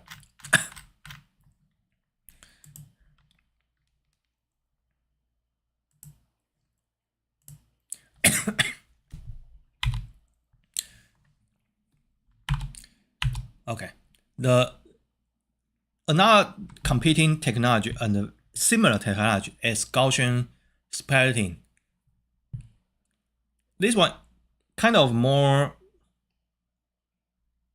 popular or more trending than the Nerve currently. But it is called the Gaussian. They share a lot of similar things, but the fundamental formula is different. The selling point of this one is it is more faster. One of the selling points is much more fast.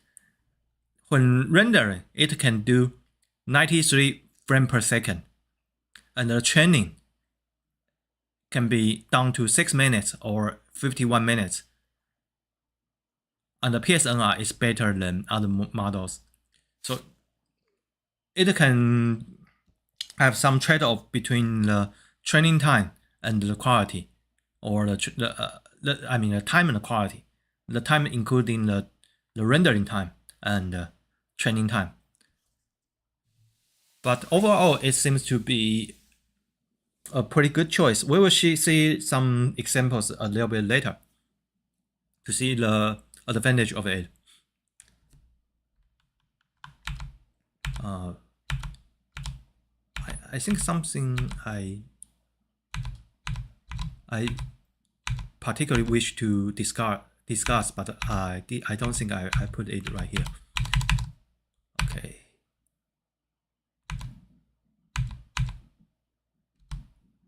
Okay. So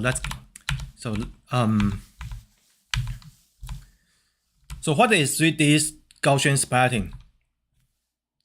The basic idea is you have some Gaussian balls, like instead of like point and direction, the contraction primitive is something like Gaussian balls right here. A little of Gaussian, we call it Gaussian splatting right here. So if this one is something we need to control, we use things like this, blurring ball, like the Gaussian distribution things. We use a few of these and adjust the radius and the position of these things, and try to optimize these things.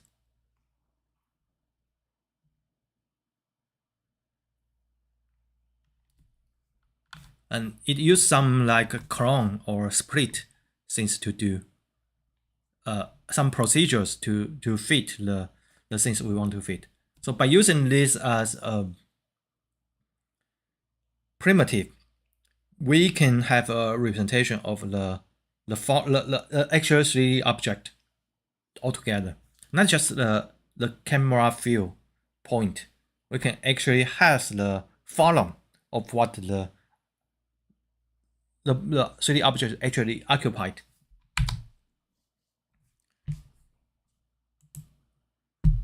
You can see some result of the Gaussian splatting generated. Okay, so one of the more impressive demo is this bicycle.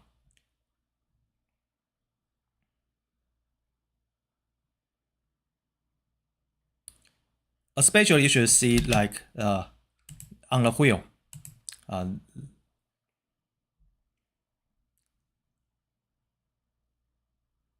I forgot how to call these things, but these lines on the wheels. This is very difficult to generate because they are very thin. So if you were using the nerve, it may be missing a lot of these things, these white lines, white strings. I like to call it white strings. It is not white strings, I know, but I forget how to call the name of it. But these white strings, you can see that it is very detailed. In general, if you are training it with a nerve, this will be missing. Some will be missing or some will be blurred. But you can see here, it is very clear and consistent. Even if we rotate the camera, it is still very consistent. And also the bench, see the bench, the transparent part, the space between these bars. Those are the important things. You cannot see it because I block your view. Like here, the empty space between the bench. This is how this the strengthness of the demonstration of the Gaussian spaghetti models. And also it has a large scale, because you can see that it is actually not just only for only one object, but for a whole yard. I'm not sure this is strengthness of the model, because when I train for a large scale things using the original Gaussian spaghetti implementation, it does not work that well. So I'm not sure. Maybe I should take more pictures. But for one object, it works pretty good. Okay, so this one is also, I believe this one is also has showing some more details than previous method.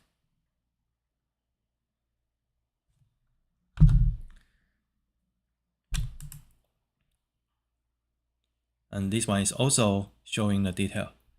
But keep in mind that this kind of things maybe have some, can cheat you, because when we do the interpolations, it will be very good. It usually comes from a data set. And the pre-process of the data set is very important. If the camera position estimation is perfect, it will generate very good images. But if the pre-process is not so good, the result will not be that good. But one thing I need to point out is, if we are not using a new field, the image will be very clear, no matter which method you use, because we are kind of overfitting on the training data set. Even if you are using a new point of perspective or new view, a novel view, if this is on the path of the 2 frame, like one example, you taking camera here and the other camera is here, but if it is somewhere in the middle and these 2 views is not so different, the middle view will be very easy to control. Not as easy as the things in the training data, but if the angle or the path is not too different, this view will be quite easy to control no matter which method you use. The only difference is if you have a view that is more different than the training data set. So that's the differences. But for Gaussian spaghetti, because it's contrasting, the primitive is more like a Gaussian balls connect it together, and you use some method to smoothify it. So it is possible that if you have a novel view, it will generate a little bit better. That is reasonable to consider about that. It not only depends on the generalization ability of the neural network, it also depends on the fundamental formula of it.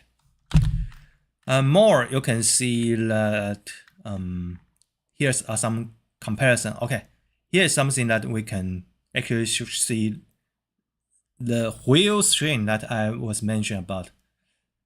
So the thing you need to see is the wheel right here. So here is what we do for the using the Gaussian splitting. And if you're using a nerve method before, you can see that there are many strings were missing. Currently, we cannot see the bench seems pretty similar, but if you look at the bench, you will see some differences. And for here, you can see the clearance, especially for the leaves here. It is still typical. So one, because that instant NGP is more emphasis in the speed, not in the quality. So even compared to other nerve models, it will be a little bit blurred.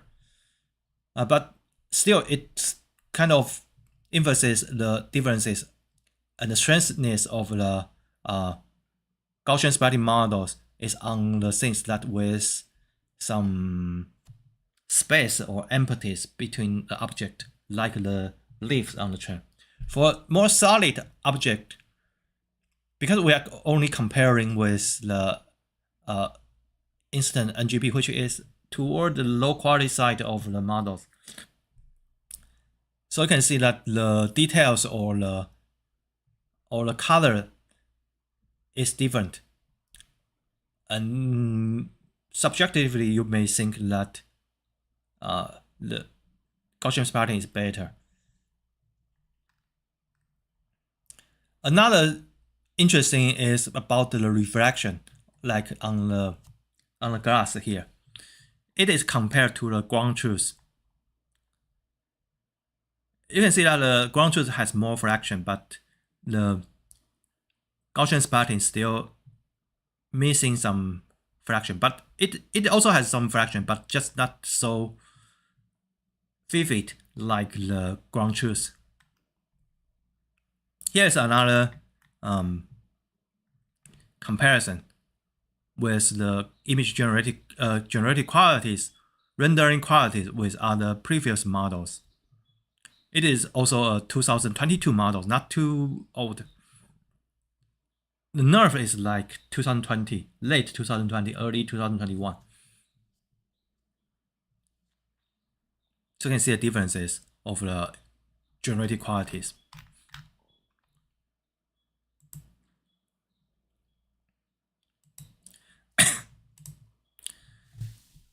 All of these methods, although they are actually pretty fast when do the training,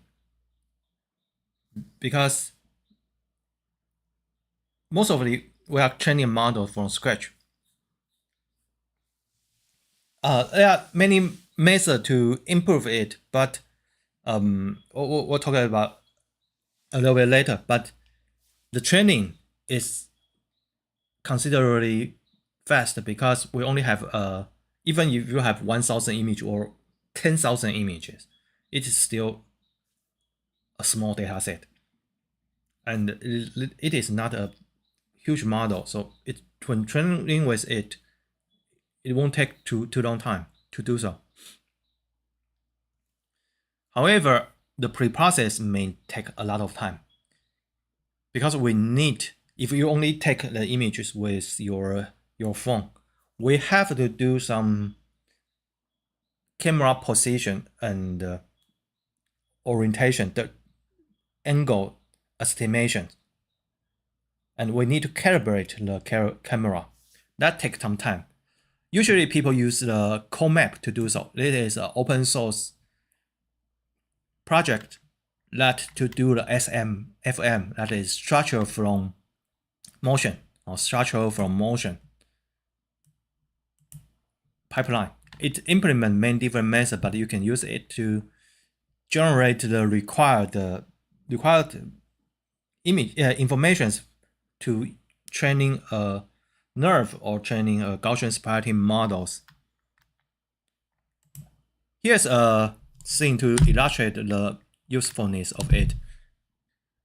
When input a lot of different image taken by maybe by different person, it can generate the map of the whole things, and having the given inference the position of each camera images that the camera positions of the photos that was taken. Obviously, if you are using different cameras for different photos, it will make it difficult. There are one approach that you calibrate to find the intrinsic parameters of your cameras first. Then use these parameters and assign to each images and let the code map to do the rest of things. There are two issues. One issue is that you may not have the information. You may not have the way to access these informations because some images are collected from the internet. You can kind of using the EXIF or some informations to use the most cameras, if they have the same type, they have similar parameters. You can use that information, but that is not very reliable. And even if you are using your own camera, you do your own camera calibration. Core map suggests some of the, at least for some of the algorithms, suggests you use a core map directly. Let it to inference for you. It will have more accurate result.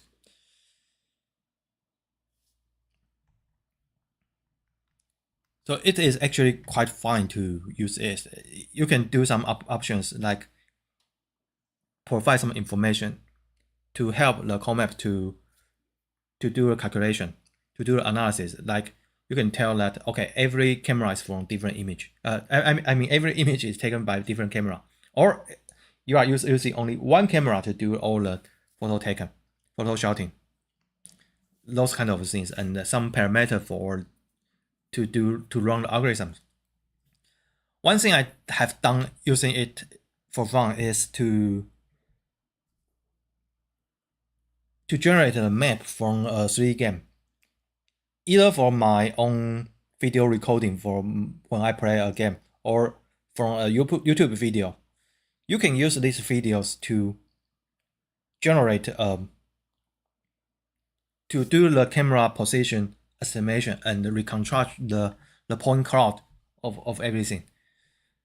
The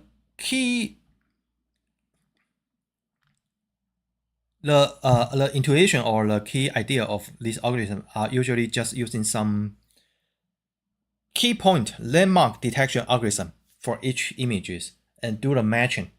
So if we have two images, we do the landmark or key point detections and we do the matchings, landmark matchings, and use these matchings to estimate the relative position between these two camera. And if we have a lot of different cameras, we can do so. So it also can find the 3D locations of this landmark. So that's why we have this red dot on these images. And after you do this for a video camera for a game recording, you can generate the map, 3D map of the. You can generate a 3D map of the whole game maps. Because the camera of the 3D game, the camera is very ideal. It is the ideal camera. So you don't need to do many calibration. That's one thing less you need to worry about.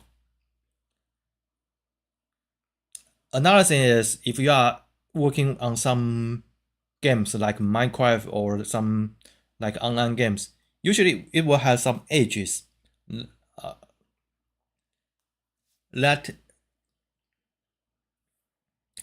is very more clear and easier to identify.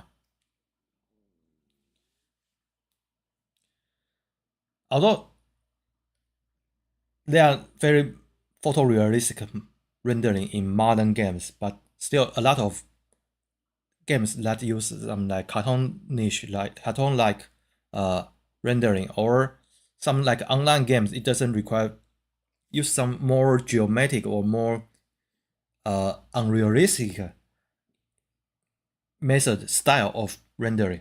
So the corner will be more visible. So that will be easier to do the key point matching and the key point finding. So that is easy, very easy to do. And the cool part is that when you try to when you play the game again, you can take a new photos from the game, and using the algorithm, it can calculate and analyze the current camera positions until where you are and where you are looking at. So it is good for people to build automatic robot to play the game, or it can, if you have trouble into finding the route, finding the road, and finding the directions, it will help you because it will build you can have a automatic generated map alongside with you. I am not doing so, but it is possible you can do some like direction AI for you. So if you wish to move from one point to another, and you have no idea how to get there, so in principle, it's possible to have a guide direction for you, like a Google Map or something for a game. So that would be very interesting, but I haven't done it yet. But obviously there are some technique you need to solve, technical issue you need to solve, like because some place you can climb over a wall or a ladder. That is not easy to determine. So you need something to solve to find a viable route from the maps that you already construct here. But anyway, it will give you some direction. So that will be very cool and have many applications. However, this process takes time, especially if you have a lot of images. It takes way more time than the NERF or Gaussian splatting training. So even that kind of things is very fast. But if you have a large scale of images, you require some clever way to do the camera position estimation.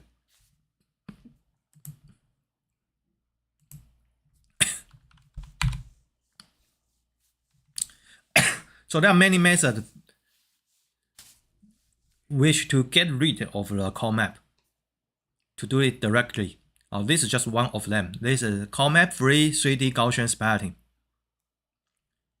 It does not require you to do a separate process using call map. You do it on your own way.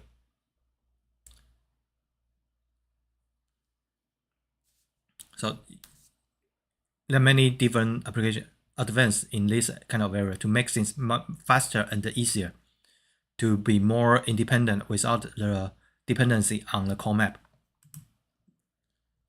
And there are also things to address the issue of scalability. Also, this is one of them. It's called the CT Gaussian. There are also CT NERF and a lot of similar. This is something people wish to do, to have a large scale. But I just want to show you what is the status of the advance of this sort of technology.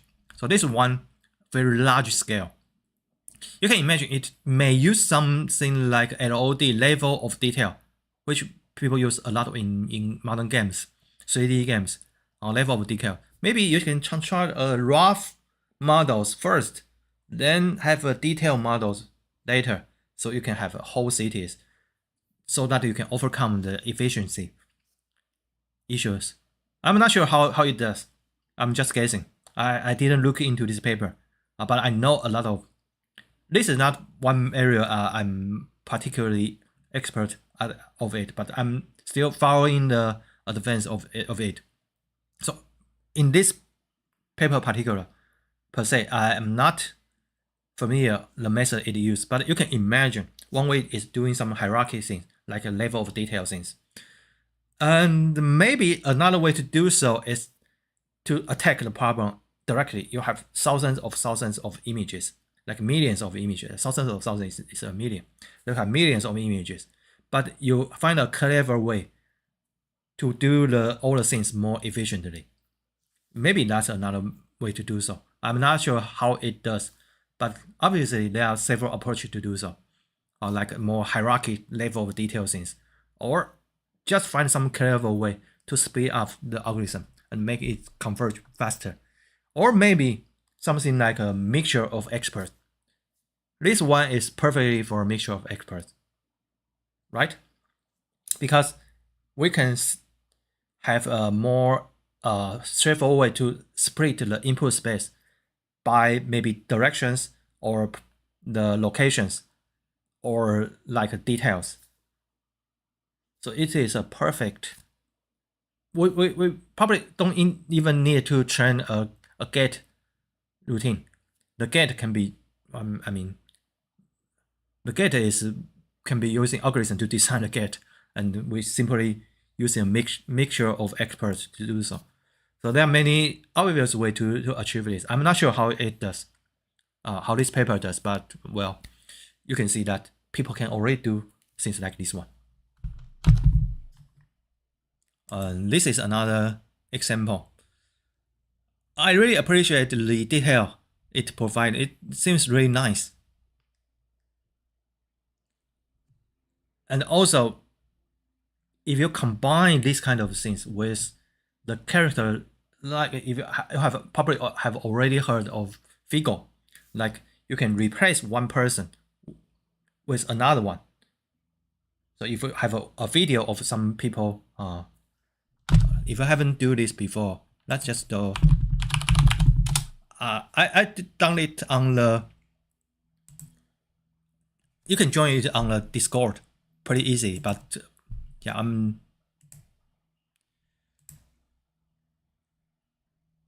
like this one is a video, and you replace it with another character. That would be kind of. There are many methods to do so. Like you move it here now and replace it by another character. Just choose Figo, and you can find a lot of demos here, like here. Maybe we can do this one. Okay, here. Just repair one person to another.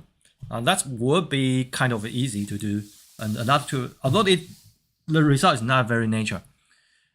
But by combining, like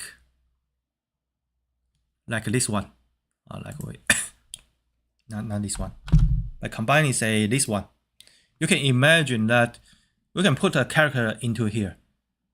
Then you can achieve something Sora like, kind of like Sora, because one of the Sora, a lot of Sora things is moving, following a path, and some character walking, or you can observe that a lot of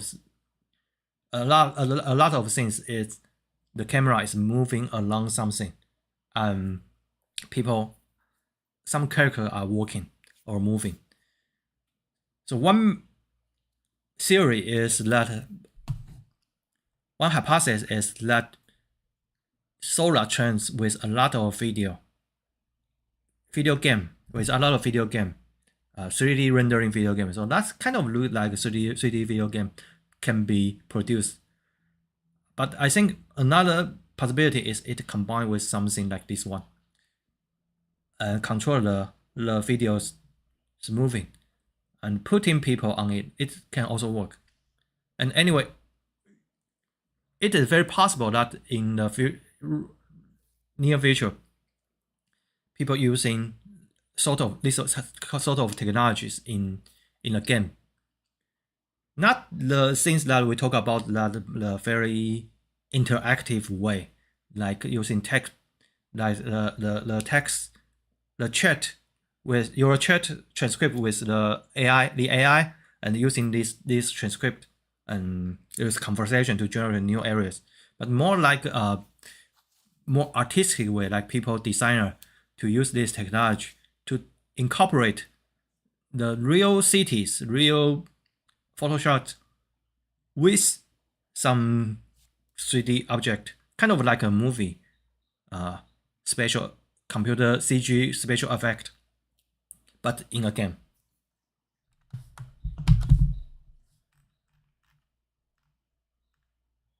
I believe that several VR demo or applications already, okay, it definitely use some LOD, no LOD, and because there's no LOD, so it does definitely have some LOD. Okay, so that's one excited field that has a lot of advance. Now you can think like, okay, well, already we have some representation of 3D object. We can use like 3D Gaussian splatting or other things. Can we use this to generate 3D object? One easy way to generate 3D object is like we generate image and we generate a depth map. We can do that. And we do some completion. That's one way to do that. But we can also incorporate with the nerve or Gaussian splatting representation. So we can generate the 3D object directly and then try to fit into the diffusion image generated by diffusion models. So there are something like text to 3D using 2D diffusion.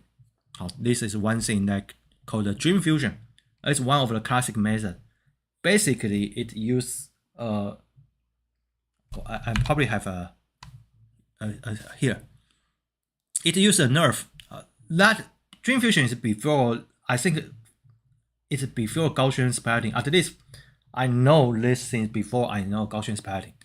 And I know Gaussian splatting probably around time it published. So perhaps some people, like they work in that field, know Gaussian splatting earlier. It's possible. But like other people, I know that the Gaussian splatting after it published. So I know it pretty early.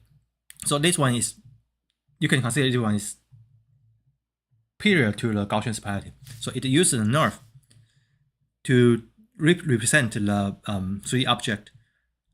And because it has a different view, so it also uses the diffusion model to adjust the things to fit into the image it generated. Because when we train a nerve, we need to have a different view of images. So we can actually generate a different view of image and try to fit a model here, and then backward to adjust these images. Because if this image doesn't fit well together, then we can adjust, guide this image to be more consistent, or to be consistent. So that's one way to do that. But you can imagine this method is very slow. So a lot of different way to improve it, and based on similar ideas, but improve it. Combine a lot of things combined with the things I just talked. I just said that we generate one image and use the depth map. Maybe a few different views and fit them together to make them fast. There are many different approaches. So this one is one of the more famous or trending method, or I won't say milestone, but if you are new to this area and you want to find a reasonable result, this one is one thing that you can look at. This one, the triple SR from Stability AI and the triple AI, and you can actually play with it. So these are the results it generated, so that you can evaluate the qualities it may have, and it generated really fast.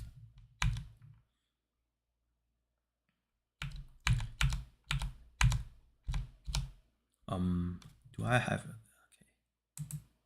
No, I didn't have a link to it, so now I didn't prepare to link. But you can check the repo of it. Has a repo. You can check the result on its website. And also, the things I wish to introduce is a collection of text to 3D models. This is just one of them. If you search awesome text to 3D, you can find 2 of them. This one is a more complete list, but it is longer. If you want a shorter list, there's another one. That one is that one. The other one is also updated regularly. But you may think this one is updated so frequently. It is updated 2 hours ago, after these lectures has begun. So at the moment I start this lecture, it hasn't been updated, but during the time I'm recording, it has already been updated once.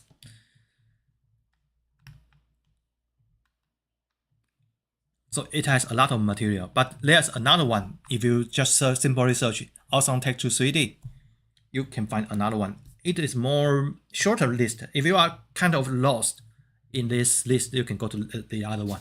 Both of them are including the one that I was introducing in the last slides, the triple SR. And other famous methods including like 123, 0123, 0123 plus, Magic 3D. Those are also the names that at least have some impact that you know. And I'm not sure which one is the best one, but this one is famous, and I think the quality is good. It requires a more comprehensive survey to decide which one is the best one, but many of them are quite good. And a lot of companies, startups provide service on the Discord. I have joined a few of them, and the result may be vary, and the generating time may also be varied, but there are a lot of different ways you can try it, and that indicate when this kind of things will be mature.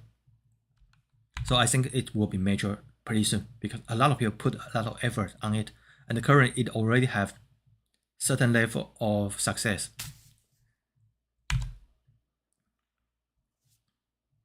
And ultimately, text to 3D, text to video, and text to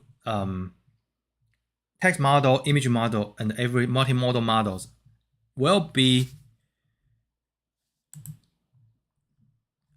merge or combine into one I will not say it is the AGI, but you are going to see something combine everything capability together, and we can only imagine the possibility of this kind of model that can give us. Okay, let's summarize the topics we are covering in this lecture, in this semester, so that you can refresh your memory. So how we cover a lot of different topics.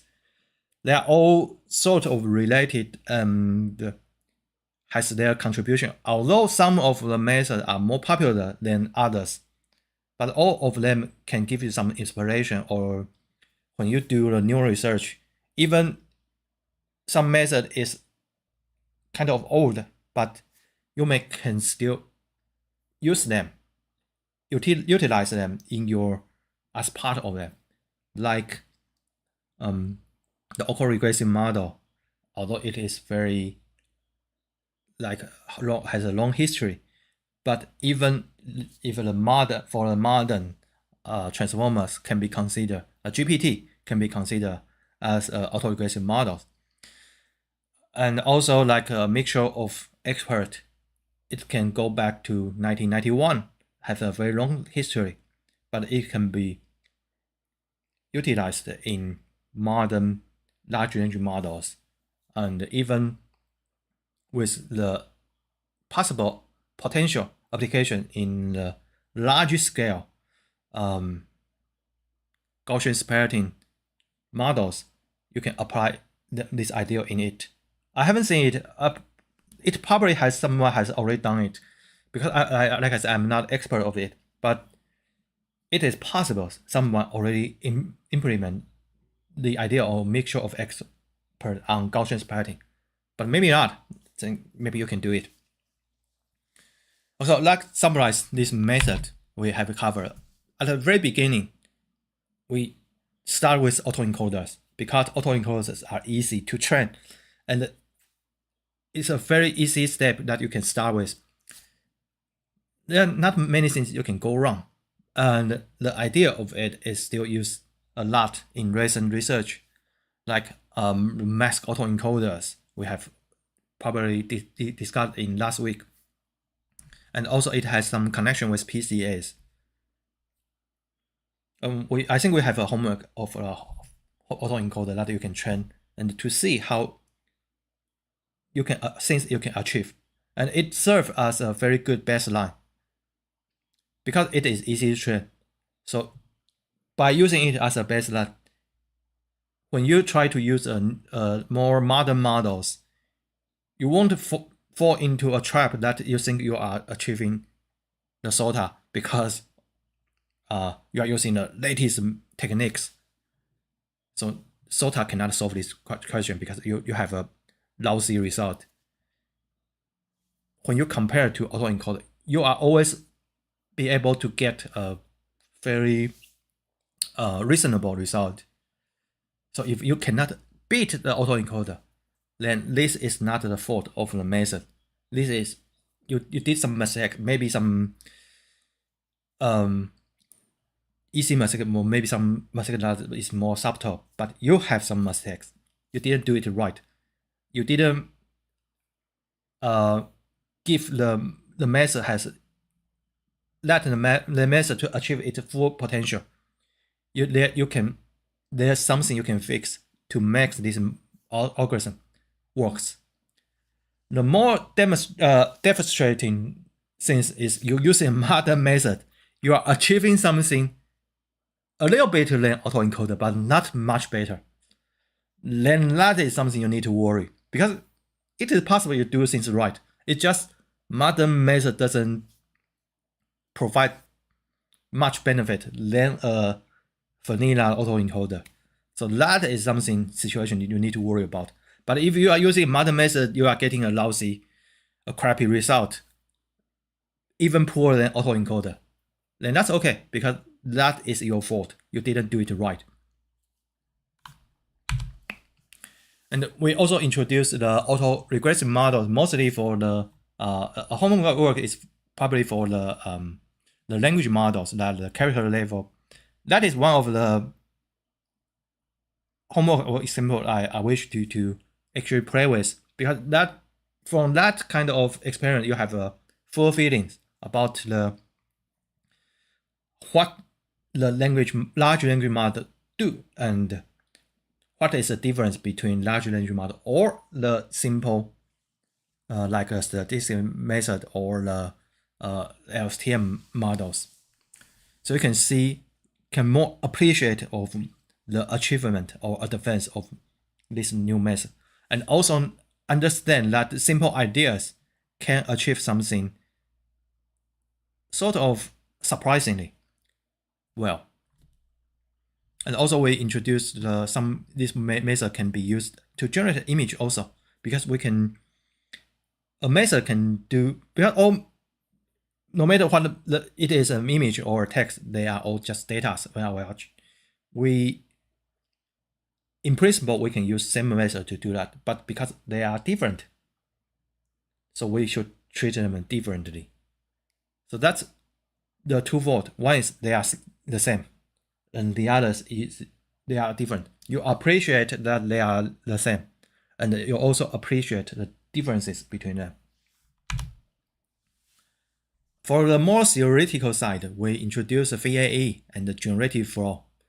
Both of them are very promising and give us some insight of the core value or the core idea of what the generative model is.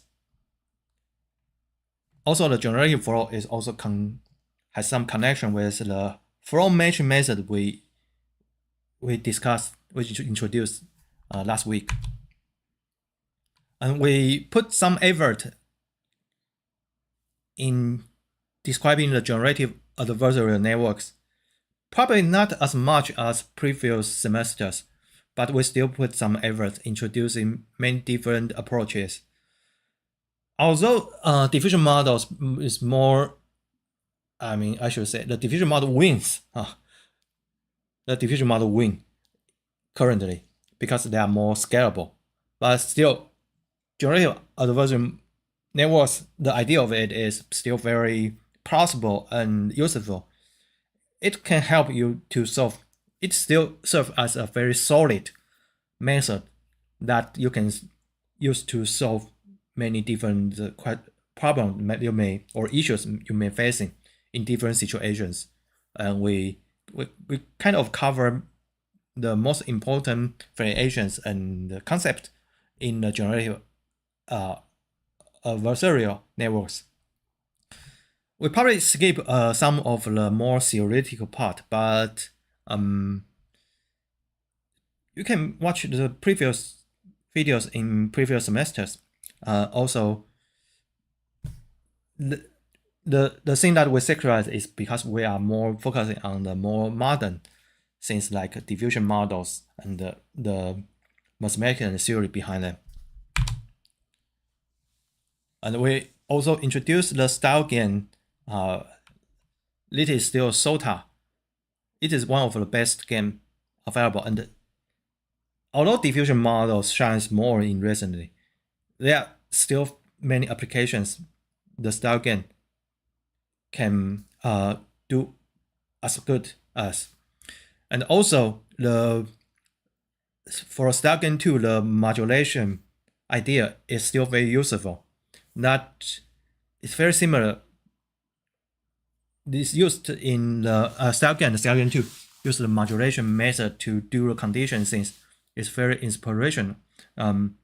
So we do pretty similar things in ControlNet, and maybe in MMDet. They use a similar way to do the condition thing. MMDIT, like in Stable Diffusion 3. So all of these ideas are still valid, and you will be appreciated and understand more thoroughly because you know the origin and what is the original problem this method is trying to solve. And we also introduce some transformer things and the FQ gain.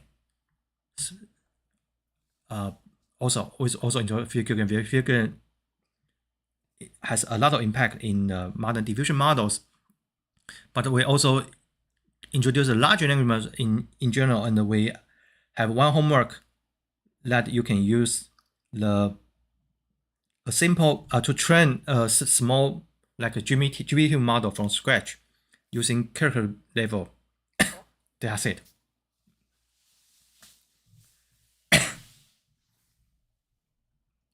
Although it is difficult, I understand that, but it is totally worth because it at least gives some advantage of being a computer scientist or a computer science student.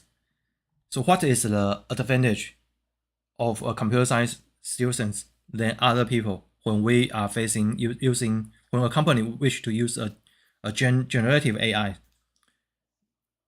Because you know how it works, and from how it works, you can give you some advantage to design or make decisions how and why and when to use the generative AIs. So we let you introduce how to do the BPE, the byte pair encoding, and we actually run through the inference procedure of it and ask you to use the MinGPT to do the training, so that you can have a thorough understanding of how GPT works. And we also, although I haven't put it in the summary, but we introduce the more advanced like the instruction tuning things and all other more modern stuff about the language models. And also we introduce theory about the diffusion models, including the score-based method and later on the flow matching method altogether, and also discuss how to do the class guidance or class-free guidance, all of these things. And our homework is doing the fine-tune, which is because training from scratch is very difficult. Although I'm currently training a large diffusion model from scratch of data, but it took like a lot of GPUs for like a lot of weeks.